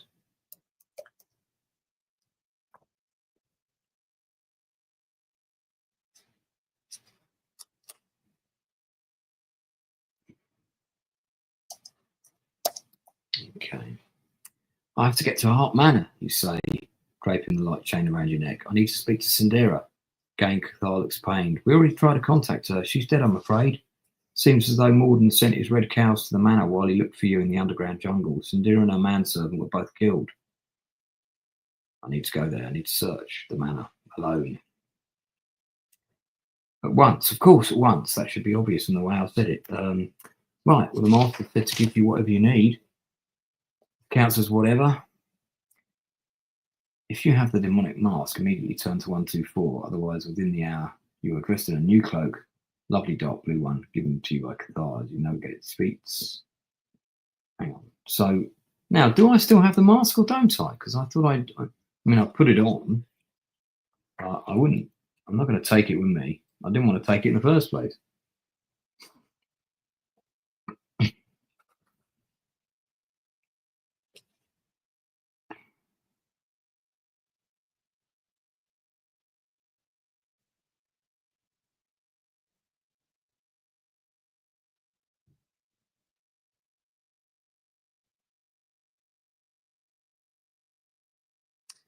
Okay, so basically when I try and get out of bed, there's a shoot of pain and I realise that my face is scarred. Ladies love scars, right? Within the hour, you're dressed in a new cloak, a lovely dark blue one, and on your way to the manor. You also wear the demonic mask. The demon's power no longer curses through it. Now it serves only to cover your scars. If you have knowledge of Dengar's shop and wish to visit it on the way to Hart Manor, turn to 50. Otherwise, turn to 250. I do remember something about that. That was mentioned somewhere. I feel like we're going to go there. So, I don't know that I really want to wear the mask. I'm just saying. I mean, I just wear a cloak and I just put the mask in the rucksack, I think. All right.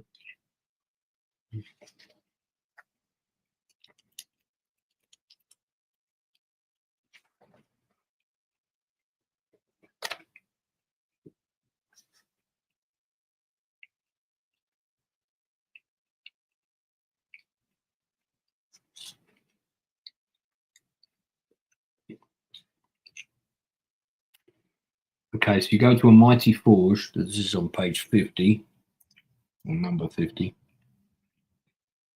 before heading to Hart Manor.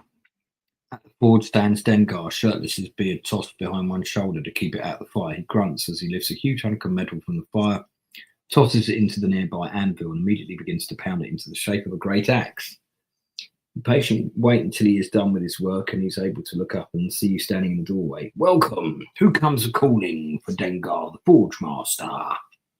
Dengar does not recognise you until you pull back the edge of your cloak to reveal the holster and the Borsey hand cannon. Maybe I didn't hear this place. I thought I mentioned it.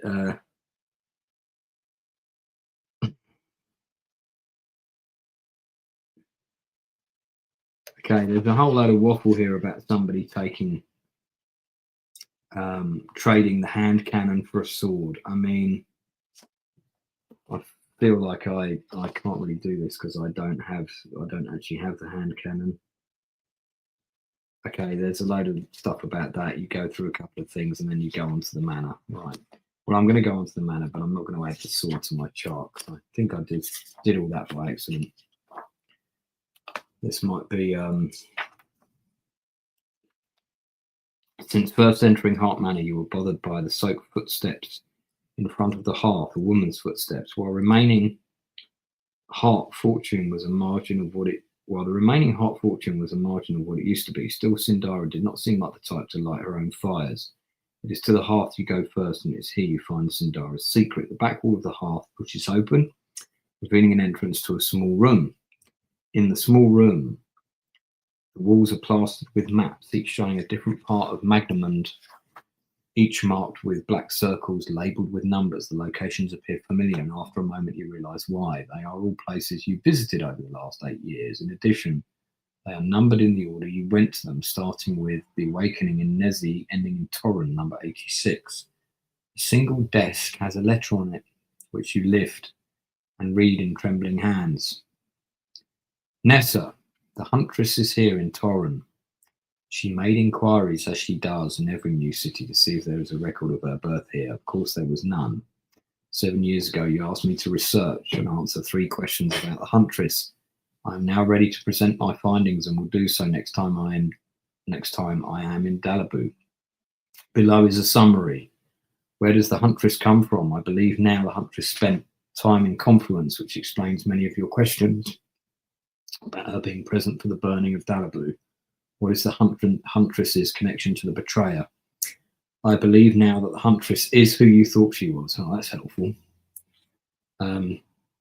What risk does she represent? See point 2. The Huntress may have been in league with the twins. I'm checking for any sign of their presence. At the moment, I have a need for her talents. Then I shall send her to Dalaboo to be dealt with as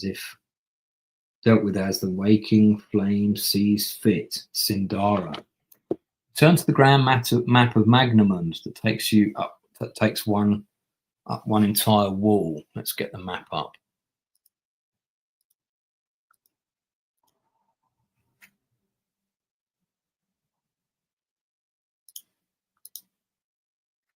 There we go.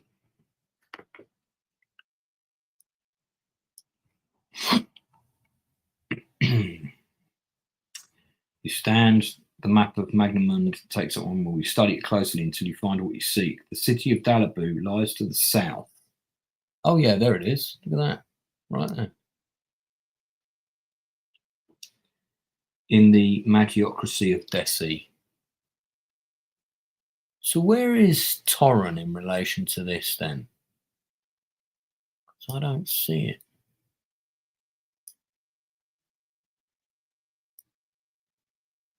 This is Herdos. I've been to that lake, that tower in it. That's Lone Wolf. Oh. Don't see Torren, even though I know I've been there before. Tahu.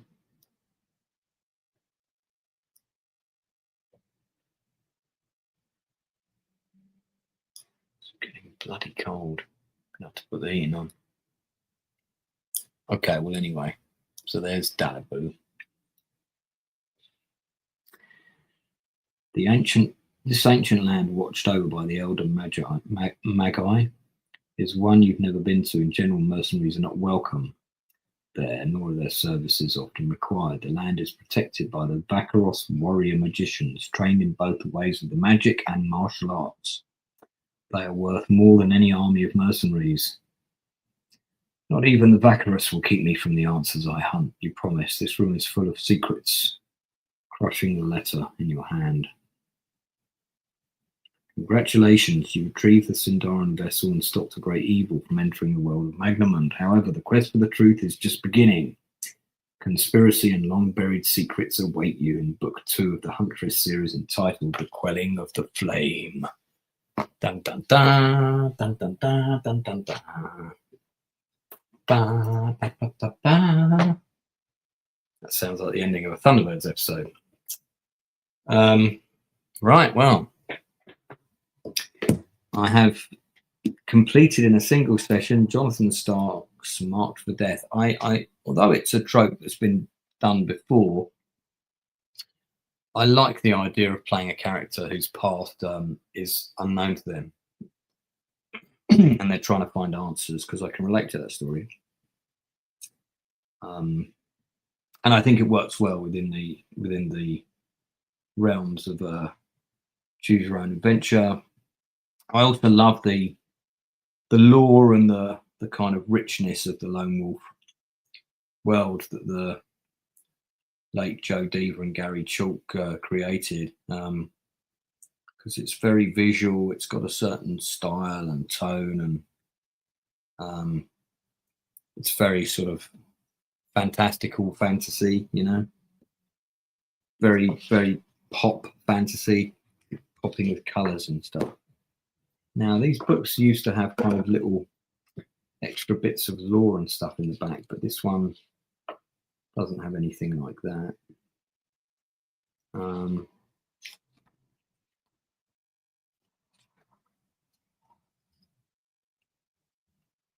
Just looking to see if I missed anything. No, I don't think so. I thought there might be. Well, let's have a look at the forward by Jonathan Stark. When I was 8 years old, when I first read the Joe Dever's words, "You are a lone wolf," little then did I know these words would spark a journey lasting 30 years, a journey that is still going. I was saddened to learn of Joe's passing some years ago. I never had the chance to meet him or tell him what the world he created had meant to me and how much it influenced my own love of storytelling.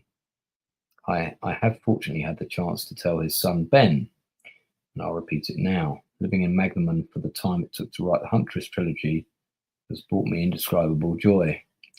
Getting the chance to write in a world I have loved for so long, it's like finding out there really is a magical portal in the closet leading to Narnia. Joe showed me that world. Ben invited me to join it. I'm forever grateful to both of them. There's something else too. When I was about 5 years old, my dad used to write stories with me, sitting at the little round table in the kitchen, watching ants march in and out of the Florida heat. We would create worlds and give life to words. He always wanted to be published, but gave up the dreams to focus on raising kids and support a family. He never regretted his decision, I know that. He always said, instead of publishing his stories, he got to share them with the people that were most important to him. That said, I can't wait to hand him the published Huntress series. I'll finally get to thank him for passing on his love of writing to me.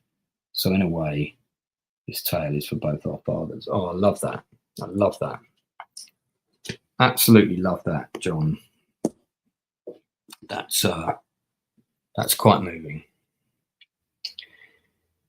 Yeah, I'd be hopefully maybe one day, as I'm not a man who's averse to writing, hopefully one day I might do one of these.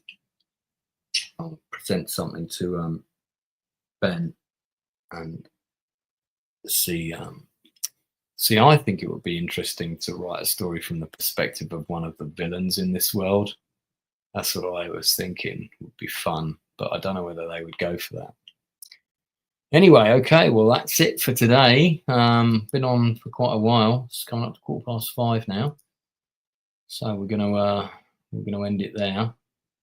I'm going to be back online. I've got a couple of interviews coming up. One on, I think it's Monday. We're doing Mark Anthony, who's written this amazing book about 1988. Nothing to do with my book about 1988, but it does look really good. And I've got a couple of other interviews. Of course, I've got the Nielsen ratings on Tuesday. And I might do another one of these because I'm quite keen to push on and do the next book. So I might do another one of these. I may even do another one of these tomorrow. We'll see. Until then.